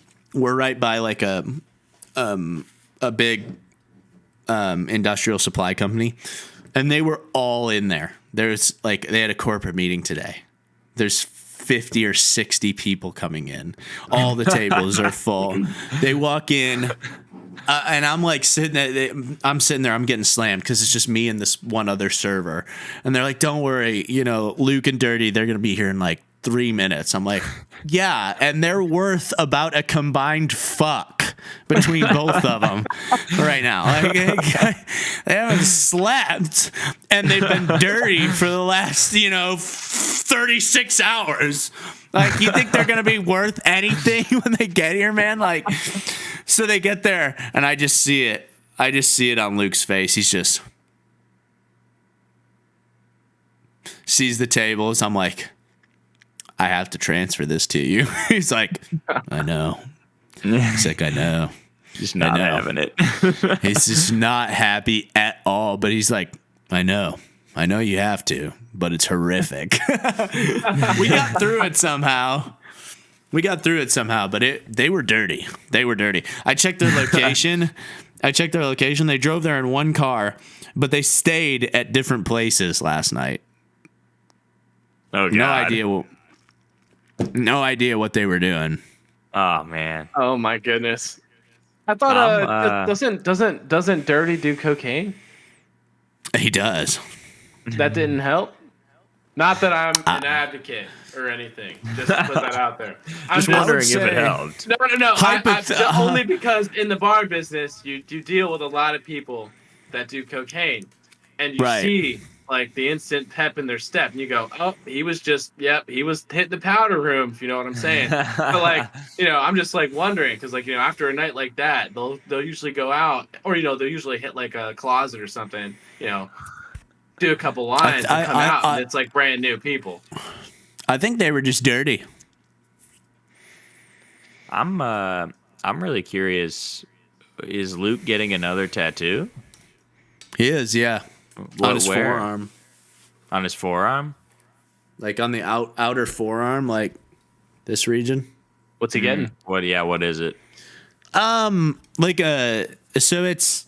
it's like a refined traditional style, sort of a mix between traditional and realism of a snake and dagger, which is like a classic traditional tat. Yeah, that's kind of cool. And then you're doing one. Traditional rose with a microphone growing out of it on I like it. up top, start a sleeve. Cool. And Dirty is not doing one. He was just there. I think he just can't afford one. I think he was wanting to when we were in the shop because like you get like some shops you go into, like you get a really sketchy vibe from like at a tattoo shop, but this place was not that. I mean, you go. No, you're talking about Victory, right? Yeah, Victory is like one of the top 3 highest rated in all of Nashville. yeah, it was super clean. They're very good. Everybody there was badass. Yeah. I was saying like Luke could work the fucking job of the fucking desk guy, but yeah, the guy at the desk just setting up appointments was a super dope guy. Yeah. He literally recommended, the artist there for me. Yeah. He was like, oh, for that, he was like, literally anybody here, because we're a traditional tattoo shop, so we're all pros at it. We're gonna kill that for you. But this guy, Derek, go schedule up with Derek. I looked at his portfolio while we were sitting there. I was like, yeah, it's perfect. It's Oh, perfect. Yeah. And When I was for Luke, he's like honestly, for that style, because it's a unique style, I'd be like, go to our other location and talk to this guy Jake. yeah. He's like, he's gonna kill that for you. So we're like, yes. We got in the car, drove 9 minutes down the road, set up his appointment at the other Victory Tattoo. So we're both getting Victory tats at different locations. So. well, that's And they awesome. they quoted me a nice price too. That was Yeah, not no, too bad. That's nice. When I was doing research for a tattoo in Nashville, Victory was the place that I had come to the conclusion was the best place to possibly go. I think they're technically rated like second or third in the city, but for like based on the research and based on like the reviews and how people actually like view all of the shops there, Victory is the best place in all of Nashville. It doesn't get Yeah. better than that. So Luke and I got a tattoo from a guy who works at Victory named Sean in Murfreesboro when he was working at Grace and Glory. Yeah. So that's how I actually discovered the place. We got this tat. He's super popular now. He's got like 11K followers on Instagram and stuff. So he's really popped off in the last year and a half because I think he had like 4 or 5K when we got our original tattoos from him. And we were like, well, Sean works here now, and this tattoo shop has like 4.8 stars. They've been around for 10 years. Like, let's go check it out. And you get in there and you look at the walls, and like all the art on the walls at this place is by the artists who worked there. So it's like you can actually look at like how steady is your hand. Like, it's like there's little stuff that you don't notice when you're looking at a whole tattoo versus looking like kind of carefully at a tattoo. Like if you zoom in a little bit, you can see like, oh, while he was doing this outline, like clearly he wiggled a little bit, and there's like a teeny little, but you look at these outlines and it's like a computer did them, dude. They're so good. I mean, these guys are insane. And Luke's the kind of guy who's like, here's my reference art. I would prefer for the artist to draw up his version of this rather than try and copy it. That's like Luke's thing. He would much rather just trust a good artist to do something sick than just copy something that some other artist did. And in a way, I get that because it's kind of insulting.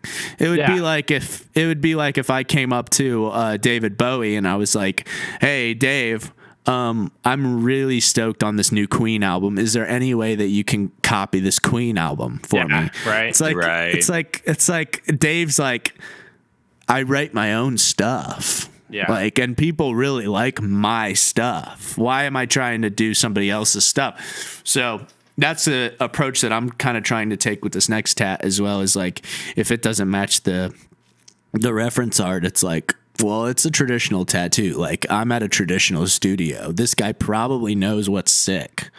Yeah. So like if he puts something on me, it's probably going to be dope. So I'm excited about it.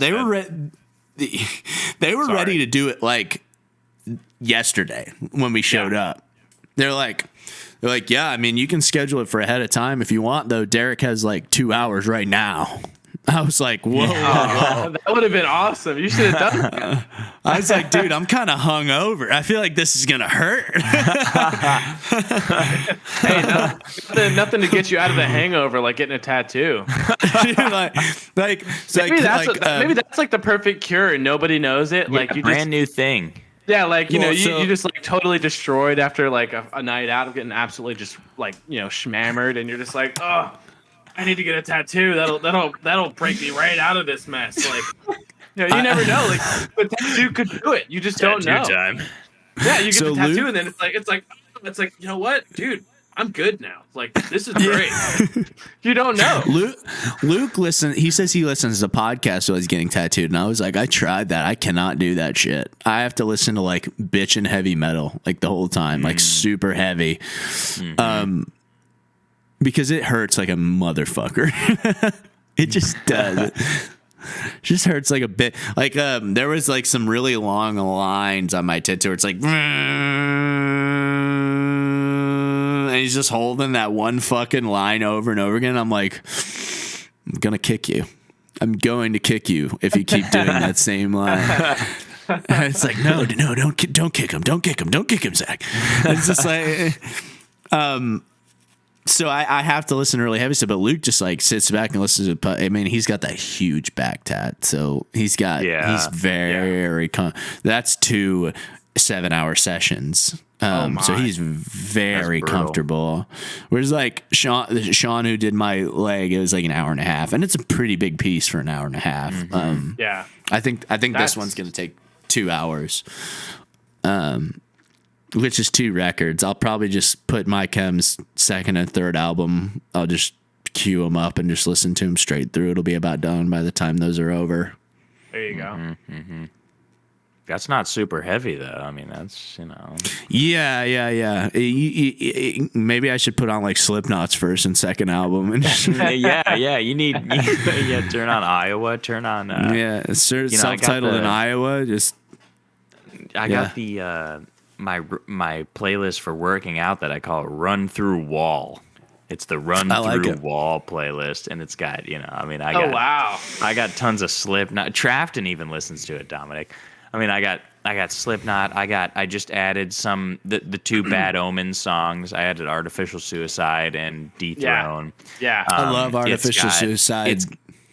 Dude, it's super fun in the gym when he's like, motherfucker, we ain't gonna pay. Oh, come on in. Yeah, it's awesome. Their new albums actually it's rippy. It's huge on TikTok. Huge. It's like they're the new I Prevail. They are. Well, yeah, they're pretty big, and it's like they do copy a little bit of Bring Me the Horizon, a little bit of it's like they're very similar to them. Okay, but if it's good, it's good. That's my big thing. True, you know? True. If you look at it in a vacuum, like the thing is, like you do look at it, and you're like, there couldn't be a bigger Sempiternal influence than Bad Omens. Yeah, they love that album clearly. Yeah. Which to be fair, I can't name a metalcore or post-hardcore album past 2013 that isn't influenced by Sempiternal in some way. That's true.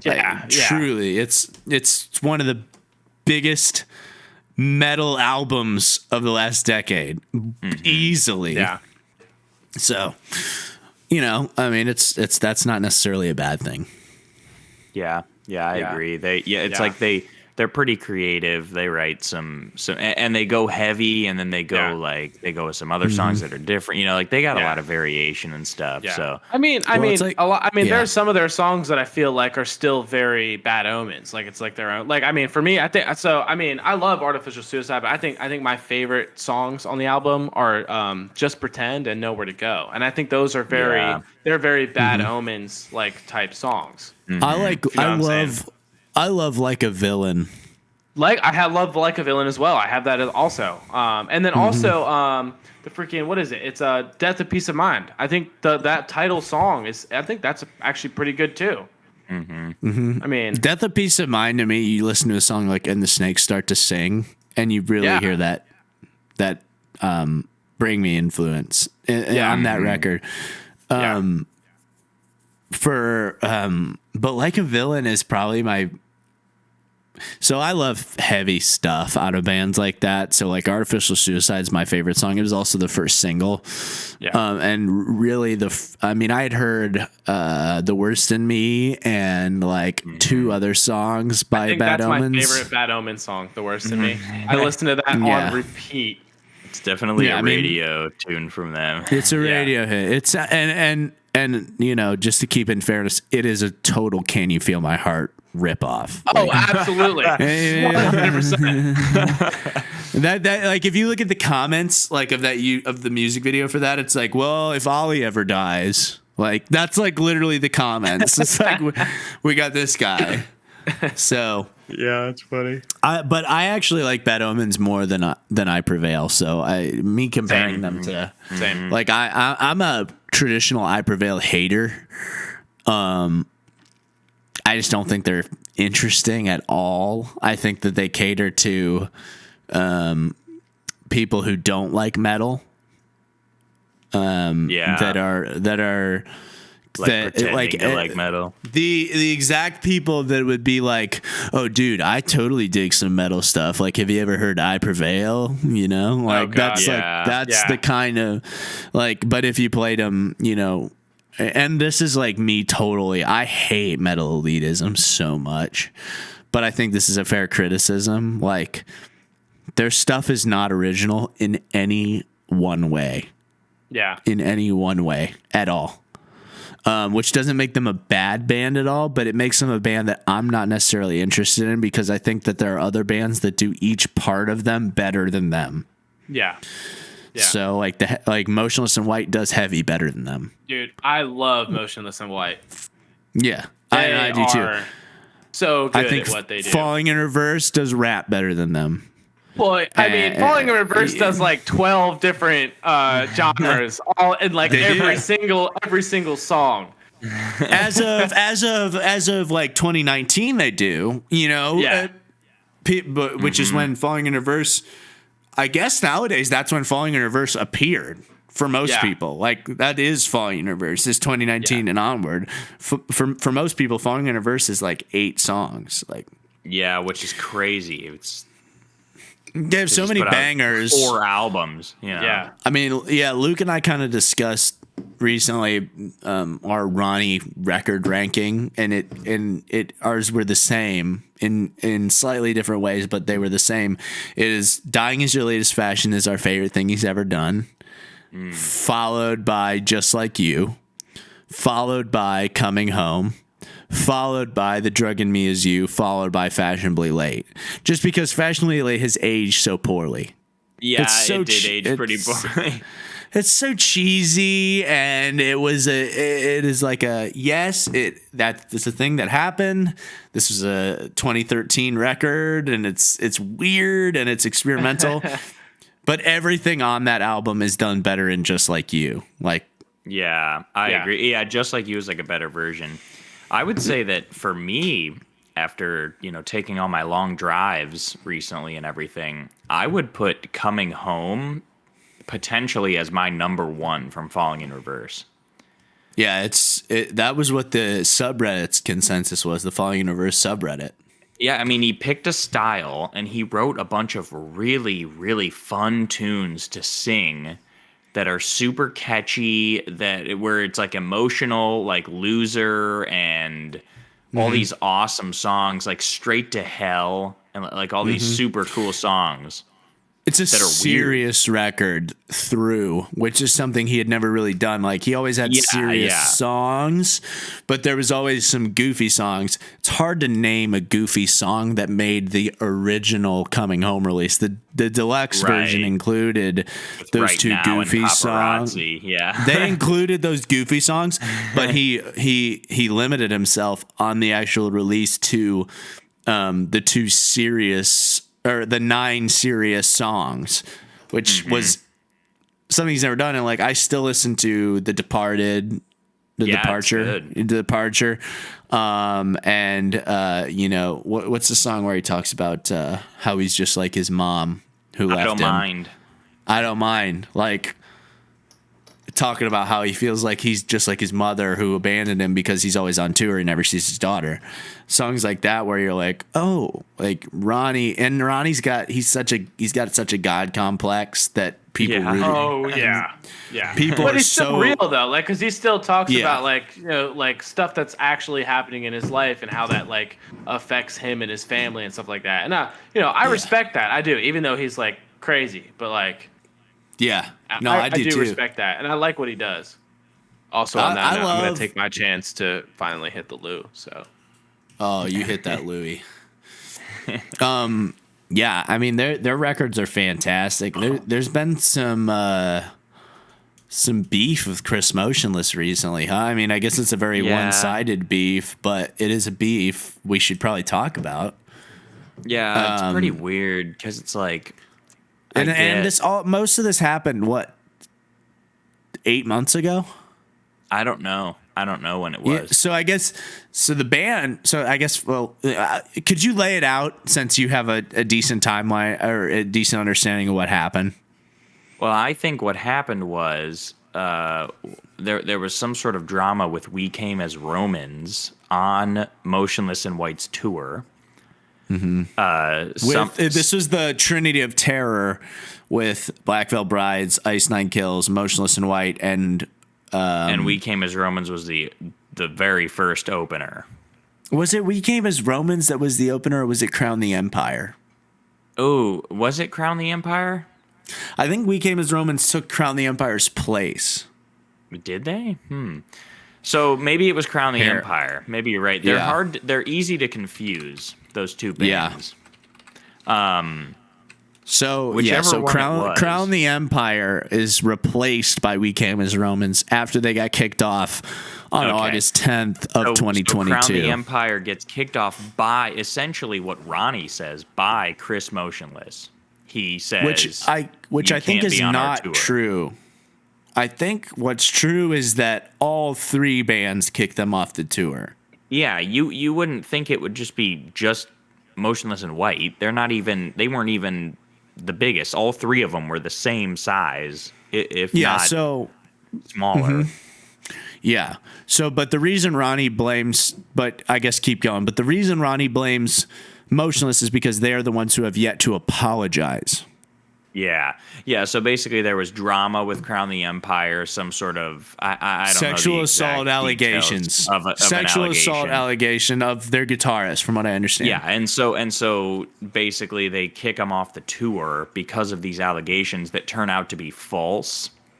And I don't know if the other bands apologize. That's what Yeah. you're So, making it seem like. so apparently, Ice Nine Kills and Black Veil Brides both apologized to Crown the Empire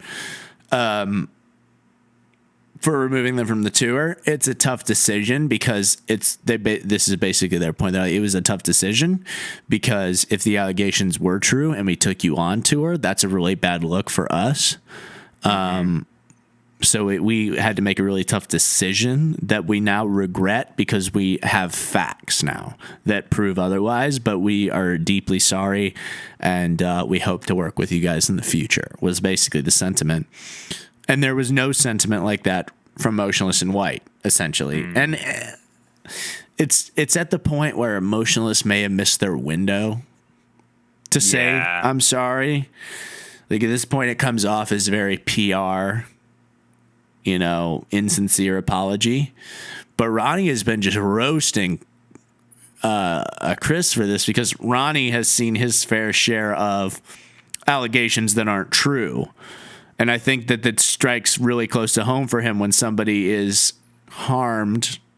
Their band is harmed. Their image is harmed. They lose work because of a false allegation. I think that hits really close to home for Ron. But Ronnie just loves sticking his nose in stuff where it really doesn't belong. Yeah, he gets very, offensive and like prideful and attacking people, and I don't know. I mean, the problem is it's not that big of a deal. Right. It's an interesting situation. What Ronnie should be saying is, I hope the girl that accused Crown the Empire's guitarist of sexual misconduct goes to prison for falsely accusing him, is what he should be saying.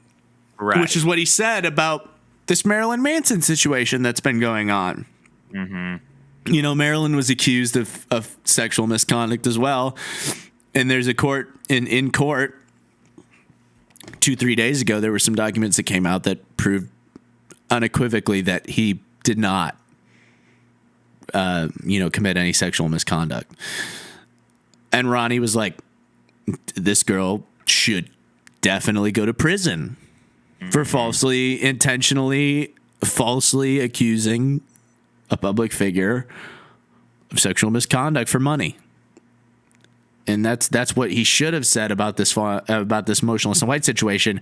But the fact that he didn't makes you think that you can't help but think that it somehow stems back to him believing that Motionless and White copied him. Yeah, and then by he's doing talking this- about how like Werewolf is a copy of Popular Dude, Monster because that he is the- turns into right. a werewolf. This is the Right, you dumbest can't thing help but think I that have you ever it's so stupid. But you can't, when you hear him insult Motionless and White, but not react completely differently to this Marilyn Manson situation, you can't help but think that it subconsciously, even it might be, that he just has some sort of grudge against Motionless and White now because he keeps bringing him up. Yeah, it's like he doesn't realize that Thriller is a whole thing. Right. Yeah, it was weird. Yeah. Right. So for those who don't know, it's like Motionless in White put out this song called Werewolf, super Motionless in White style. I mean, like horror. Great song. Horror It's fantastic. rock. Yeah. Yeah, great song. Everybody loves it. One of the hits off the record. Totally classic Motionless in White style. Writing a horror rock song. That's Motionless. Horror rock and horror metal. Yeah. And they shot a music video in the style of like, and it's a total reference to the Thriller Michael Jackson Thriller, video. yeah. They wear the red leather jackets in the video. It's a super Michael Jackson reference. And because of that, Michael, they shot promotional like movie poster style promotional images for it, where it's like, oh, werewolf comes alive, and Ronnie thinks, oh, I had a werewolf in my video, Popular Monster. I had a movie style poster promo for it. Obviously, they ripped me off, and it's like, why can't you just be happy that you are the people that people are ripping off? Yeah. Even Though it's totally not ripped off him. And Like, it's right. not. It's not. It's totally not. It may be loosely inspired. Like the movie Maybe, poster thing. Maybe Yeah. loosely inspired. But we were just talking, how many people are inspired by Sempiternal? And Yeah. Bring Me the Horizon doesn't go out there Yeah. and say, oh, fucking Bad Omens ripped us off, dude. They fucking say, Bring Me the Horizon knows that it's not worth it to bring this stuff up. It's not worth it. It makes you look desperate for attention. It makes you look insecure, right? And I guess Ronnie, I think, feels to a certain extent, I would guess that Ronnie envies Bring Me the Horizon in a lot of ways. Like their success. Like I think he's said on stream before, people have asked, like, do you like Bring Me the Horizon? Do you listen to Bring Me the Horizon? And Ronnie will always say his PR answer, which is like, oh dude, they are killing it right now in the industry. I mean, they are like dominating everything. And then there's this side of him that you see that's like sort of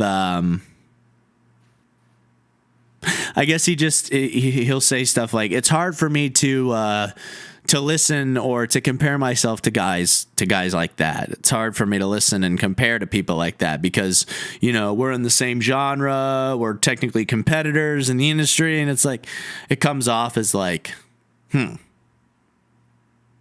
I think you're a little jealous of their success and you wish you had that success and you think you're deserving of that success rather than just being happy for somebody doing something great. Yeah. Mm-hmm. So... Yeah, I agree. Yeah, a lot of Twitter drama. A lot of Twitter drama. But like we said, we love Ronnie. Like we're big fans of like the stuff he does, but it's just sometimes he makes it hard to root for him. Yeah, absolutely. Some famous people just can't get enough attention. Yeah, It's right? like the Bo Burnham, the Bo Burnham song about being an artist. Yes. Art is dead. Art is dead. That was That's hot. it. So people think Art you're is funny. dead. How do you get those people's money? Stuff like that. Like that guy's super creative too. Yeah, I watched his whole thing from years ago. His whole live show on YouTube, hour long, and it's so funny. Yeah. Where he's like, being different parts of his brain and Yeah. stuff, and he's singing Yeah. songs the whole time. Bo Burnham is hilarious. And I try and stay neutral on this stuff because, like, truthfully, I don't know what Ronnie's thinking. I'm just speculating. Yeah. I'm not trying to accuse the guy of really. It's just sometimes the way it comes off. I just wish I could I wish I could be his PR guy for like a day. I feel like we would figure. Well, here's the thing. It's funny though, because I feel like his PR guy. Most PR guys probably aren't that bad. It's like, how much does he actually listen to his PR guy? That's the real thing. Well, yeah. He's said before, like a decade ago, he's like, He's like, man, I wish somebody would take my Twitter away. He's like, I just get in trouble. He's like, I just can't keep my mouth shut. That's what he says. He's like, it's just, I can't help it. And it's like, dude, I'm with you. I relate to that. I have a hard time keeping my mouth shut too. Like when I should. That's gonna be us when we're famous singers, you know. None of this is gonna matter when we're famous singers. So, no, I feel like that's just me in person. Right. I think Falling in Reverse is doing Not well. on Twitter, just when you're around me. I wish I could shut the hell up. I was gonna say, I feel like you would vouch for that, correct, Lucas? Yeah, totally. I need. Sometimes we just need someone to like just put tape over my mouth and just shut me up. Me too, though, especially when I'm with you for some reason. I let off this energy that everyone feeds off of, and we just all turn into medicine to society. I'm gonna get us in fights and No. Whoa, no. I'm the one who gets us into the fight, and you're always the one that sits there and you're like, dude, listen, I could finish this right now. You're like, just remember, I could kill these guys. I'm like, whoa, Lucas. Let's calm down. You're a registered weapon. I get it, but we don't need to do this. You're right. That's like, when you step it back a little. I'm like, Dominic, remember what's gonna happen here. And you're like, Dom. Like, Yeah, especially when you get we're like, gonna real go to fucked up. jail. Nah, dude, when Lucas gets fucked up, he comes to me, he's like, Dom, listen, like, I could totally roundhouse kick this guy right now. And I'm like, where the hell did this come from? What are you doing right now? I'm like, all right, let's take a step back. Maybe we can go, like, smash a Midori bottle in the street or something. Yeah. Yeah, dude, we're out. It's the most primal instincts. We're out in the street with this Midori bottle that me, Paul, and Dominic have destroyed, right? And I want to destroy it, right? Like, I'm trying to break it on the street, and Dominic just takes it out of my hand and throws it. No. I was a little smart. What happened? I was smarter than that. Look, like I said, I'm a menace to society. I know that. What I did was, you had it. You're like, I'm totally gonna smash this, and I was like, that's awesome, dude. I can't wait. I was like, wait. Before you do that, let me see it. And he gives it to me, and I just go and smash it. No, you threw it up. You just grab it and you just chuck it, and you don't even look. Before you even up. get the chance, and it explodes everywhere, right? And so this was like a pretty big party. Like, there's probably 20 cars here, and the next morning, it's circulating in the chat, you know, and all the chats, all of the group chats for all the social clubs and everything. They're like, who the fuck broke a bottle out on the driveway? They're like, there is glass everywhere. You know, people are getting hurt. Like, cars have glass in their like, people are like, there's the people that own the house were so mad. And we're like, oh my God. I have no idea. Like, that's crazy. We're like, First I'm hearing of it. We're like, what? Oh, that's horrible. Oh, that's so bad. I can't believe someone has done this. This is What an atrocity. kind of fucking moron would do that? We will not stop until we figure out. I am taking an oath not to sleep until Lucas is I like- find. Lucas is like texting this in the chat, and he's looking over at me like, and I'm like, dude, there's no way. And look, let's be honest. There's no one else at this fucking party other than me who would bring Midori. Like, It's obvious. Yeah. Paul might have done it. well, who introduced him to it though? You. He would have done it because of you. That's what I do. I am man. a total like Midori like superiority. Like, that's my thing. Oh, that was Midori so superiority. Listen. There is never a time I don't have Midori on me. funny. Oh God, he's gonna. I can't wait to see this. Here comes that shiny green liqueur. Oh, There it's it is. green, huh? Oh, Yep, it's gonna be so Midori dirty. yeah, it's Midori sour. It's like watermelon. Can you This go is ahead and hold it up 100% by your of the face? time. Huh? Scoot it to the right. scoot it close to your face because I got your face on, but it's not in yet. Yep. Let's Wait, see if they wait. can sponsor me. No, it's they can't see it yet. You can't see Scoot. this? I can't tell what's left and right in this world. You need to move it in one direction. I think that's the autism. Just lick it a little bit. Okay, put it exactly where your face is right now. Cover your face with it. Yeah, cover up We your don't want to face see with your it. face. We don't want to see your face. Just Yeah. This right here. It's this bottle. Can you see this bottle? Scoot it put it where your face is. yes. Yes. Now we can see Wait, it. you Yes. look Yeah. good. Wait, could you couldn't see that beforehand? No, What there's is very this? limited space. What is this tomfoolery? Well, we've got a It's v- professional setup here, man. I mean, Okay. you don't know got- what the audience well, can see. Listen, Lucas, listen. I'm kind of retarded. You gotta be able to have your crack cocaine just off screen over here, and this your bottle. your dildo collection just off screen this way. Oh wait, whoa! We don't need to talk about that. That is. Well, that that's is- what I'm saying. It's like if you want the people to not know about that, then we need this like really direct facial cam. Yeah, Wow, yeah. that's No, like here's the really thing. smart. I can't believe you guys I'm- came up with that. Like, Yeah, well, I'm looking at what the people are looking at, and I'm telling you, they couldn't see it until you put it in front of your face. Okay. Well, here it is. Now they know. They know about Now they Midori. know. They know This about is- it now. That's the exact bottle that Dominic broke. listen. If I mean, it looks like this, but it's not the exact. No, obviously the exact one is probably So spread is this out a everywhere. Let's be is scientifically this- accurate here, Lucas. Come on. Is this a People were melon? bleeding, people were dying. Is this a melon Dude. liqueur? Or what is It's this? like running off the road. I mean, come on. Let's be. This is a tragedy that we can't undermine. This is like 9/11. These is guys this a are really melon- upset. You basically? No, wait, hold on a second. Hold the fuck on. stormed the towers. Hold the fuck on. Is this a melon liqueur? What is this? It's a Japanese melon liqueur. It is Mm. like sex in your mouth. So you drink it straight. What's the I percentage on it? can. I mean, I've done it many times. It's not a high. It's probably like 20%. Not even. Let's see. Yeah, it's got to be yeah. pretty low, right? It's 20% exactly. Look at that. I have it memorized in my freaking brain. It tastes. You can good. make a liquid. You can make a dirty liquid marijuana with that. Yes, you can. Ugh. I have had liquid marijuana with it. I'm It's very good. sure. I'm sure you have. I mean, it sounds filthy, dirty, stinky. The other night, okay, so last just a night, tad dirty. not last night, but the night before that, me, Luke, and Jack went out to this bar near our apartment, and I'm like, dude, I'm having 3 beers. 3 beers. Famous It's last words. perfect amount of beers.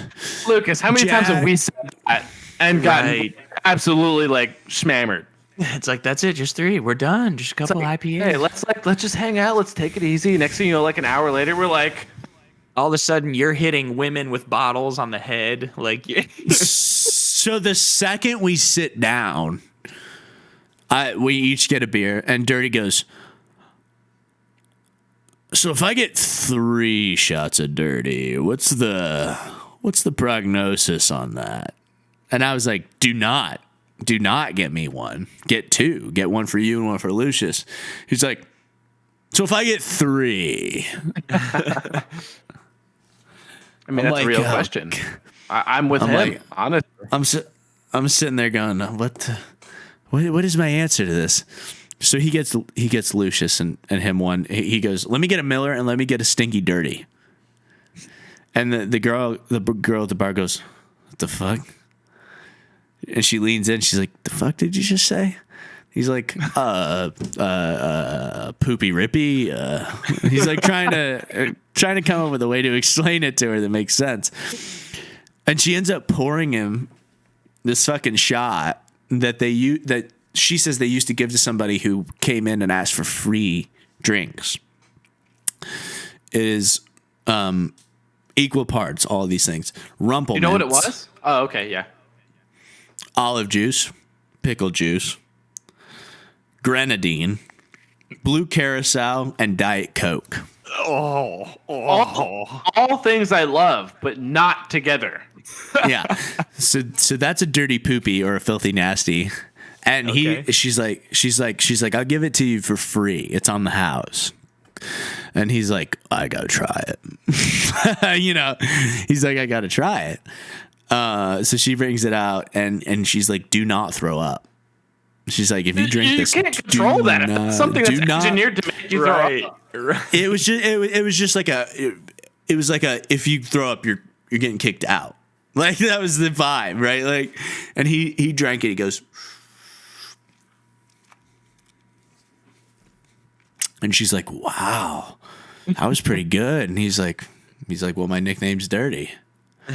And so she turns around and walks away, and he goes, "That was the most disgusting thing I've ever drank in my entire life, and I am going to go throw up now." Like my cruise over to God.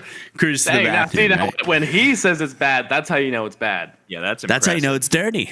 That's how you know Yeah. it's filthy, nasty, stinky. When dirty thinks it's dirty. Hey, I mean, we've had pretty dirty though. We as have. You well. guys had bar. we You guys did. had bar mat dirty. We did. Yeah. We did. That was It crazy. was actually Yeah, delicious. so Dominic, you walked up and you said, "Get me 3 shots of dirty." Is that what you I said? said, this is exactly word for word what I said. I said, I want 3 shots of dirty, just like that. And she goes, Yeah. she like looked at me. I was like, the dirtiest thing you have here. She goes, that's like really gross, right? I'm like, that's the point. Like baby, So you I have no watched- idea. I watch her right there in front of my face, where her like drink making station is. So it's those mats right there where she makes all the drinks. So all the stuff that spills out there, everything that's like, so it's a mixture of all kinds of drinks. And at the same time, you have to understand, like sure these mats get like washed at the end of like every shift, but Yeah, I mean, they don't get like get washed by the alcohol that falls in them. I mean, they get dunked in water probably, or even if they get dunked in Sprayed. sanitizer, which is what we do. I mean, even still, it's not like sprayed it's still sprayed not down with some clean. water, most likely. Well, no, most likely we have sprayed. like, well, at the bar that I work at, we have like we have our sinks and we have the we have like the soap, the sanitizer, and then you rinse it off afterwards. But like even after that, like it's not. I wouldn't say it's like the most clean thing ever. It's especially after like 2 years of something like that. It's probably Oh, yeah. disgusting. It's dirty. So she just totally picks up these mats right in front of me, and I'm like, and I want 3 of them. She goes, yeah, I think I got enough for that. They were, I mean, Lucas, you're right. They were some Yeah. pretty big. I mean, when I say shots, they were not shots. They were like half a drink. Yeah, it was legit. I mean, we had to pound it. Dude, she charged me like $3 for it. That Yeah, was which it. is, I mean, $1 each. That's pretty. That's That's unreal. I mean, it's not yeah. like it's legit alcohol. I mean, it's not like it's like Oh. spit. You No, know, it it's like was they, no. Yeah, they it drop was. the alcohol on the mat. It's like- just a There's probably mixture a of lot all of the beer in alcohol there. up to that point in the day. It's pretty much what it is. Anything that Yeah. she's made all day long, like anything that's gotten in there, that's just what that is. yeah, So and she it didn't charged me. taste bad. It tasted freaking fantastic. Yeah, I it mean, was I good. thought it was good. Yeah. Yeah, Yeah, I tipped her like $50 for that joint. I was like, hell yeah. I was like, number one, like, you questioned me, but you didn't like totally agree with me. You just did it. And I'm like, Right, that's right. exactly what I want in a she bartender. understood. Hey, I'm the same way. Like, look, if you asked me for something, I'm there to do what you want. Like, I'm doing the best I can for you. She did it, and I'm like, look, that's amazing. That you deserve a tip. So Like, I thank tipped her you. like $50 for it. You got to treat your bartenders well, and they do whatever you want, and they treat you well. true. She treated You me great have the rest to. of the night. Anytime I went up to the bar, she's like, "Oh, you're back. What do you want?" I said, "I don't know." Oh, that was the night that I got the triple shot of Yeah, Rumple. yeah, you had the triple rumble. Oh, And a lot of IPAs. We were all having a lot of IPAs that night. Hit I me remember with I the got Rumble. Lucas. The The Rumble is what last did it. the last IPA is what did Lucas in, because I remember I bought us both an IPA, and it was like the last one we had for the night, and it was like that was what sealed the deal. Oh, dude, Trapton was mad at me the next day For what? because he's like, dude, you and Lucas are sitting there like sucking each other's cocks, having a heart to heart. And I'm just sitting for there. real. He did. He was That so did. mad. I know. That did happen. I mean, Dominic, you're like crying. It's all right. I was you- sucking Trapton's cock, so it's cool. Well, dude, Trapton me was and mad. He was me and upset. Dominic are like, Dominic's vowing that I'm going to be a best man at his wedding. I mean, I'm going to be like, we're hugging every 6 seconds. I mean, Some it gay was shit. crazy. The Rumple really got him. I mean, it got Oh, him good. 100%. Dude, a triple shot of Rumple after all of that stuff that I had, like, Yeah. dude, And like then- 15 and minutes, I was.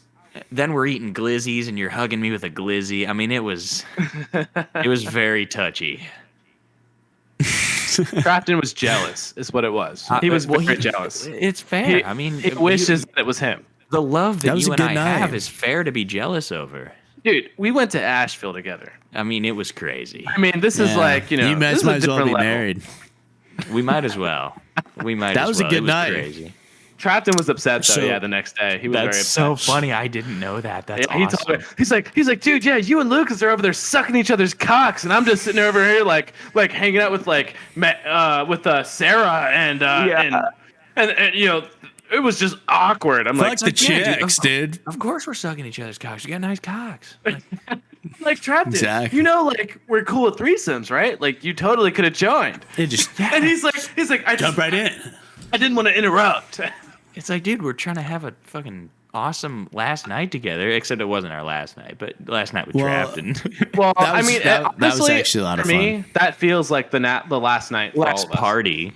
Well, I mean, honestly, no, because I mean, like, right after that, I mean, you were with your family most of the time, and then Trafton was gone. And I Yeah, was but hanging then out. you and me listened to about 4 hours of music, sad true. music in my That's room. True. That's true. We were in our feels for a minute there. I had was the ballads more than going. you. Yeah. That I blame you. That's what it is. It's your fault. You played. That all makes the it way same worse. moments, and I was already in my feels, and I'm just like sitting there. And I started crying because I'm a little Oh, bitch, yeah. and that's what I do. It was intense, man. That last night, I was like, man, Dommy's so sad, and like I'm sad, but this is Well, that's tough. because you have the double D to go back to. I have this. I sleep on Yeah. a couch, bro. Yeah, your home is a little different.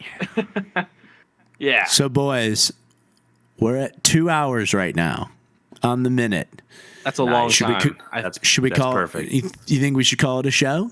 I think we should call it a show. I think so. I think that's perfect. All right, that's I think we the should No Means call No it a threesome, podcast. if anything. We might as well. Call it a I'm gonna threesome. call you two up for a threesome.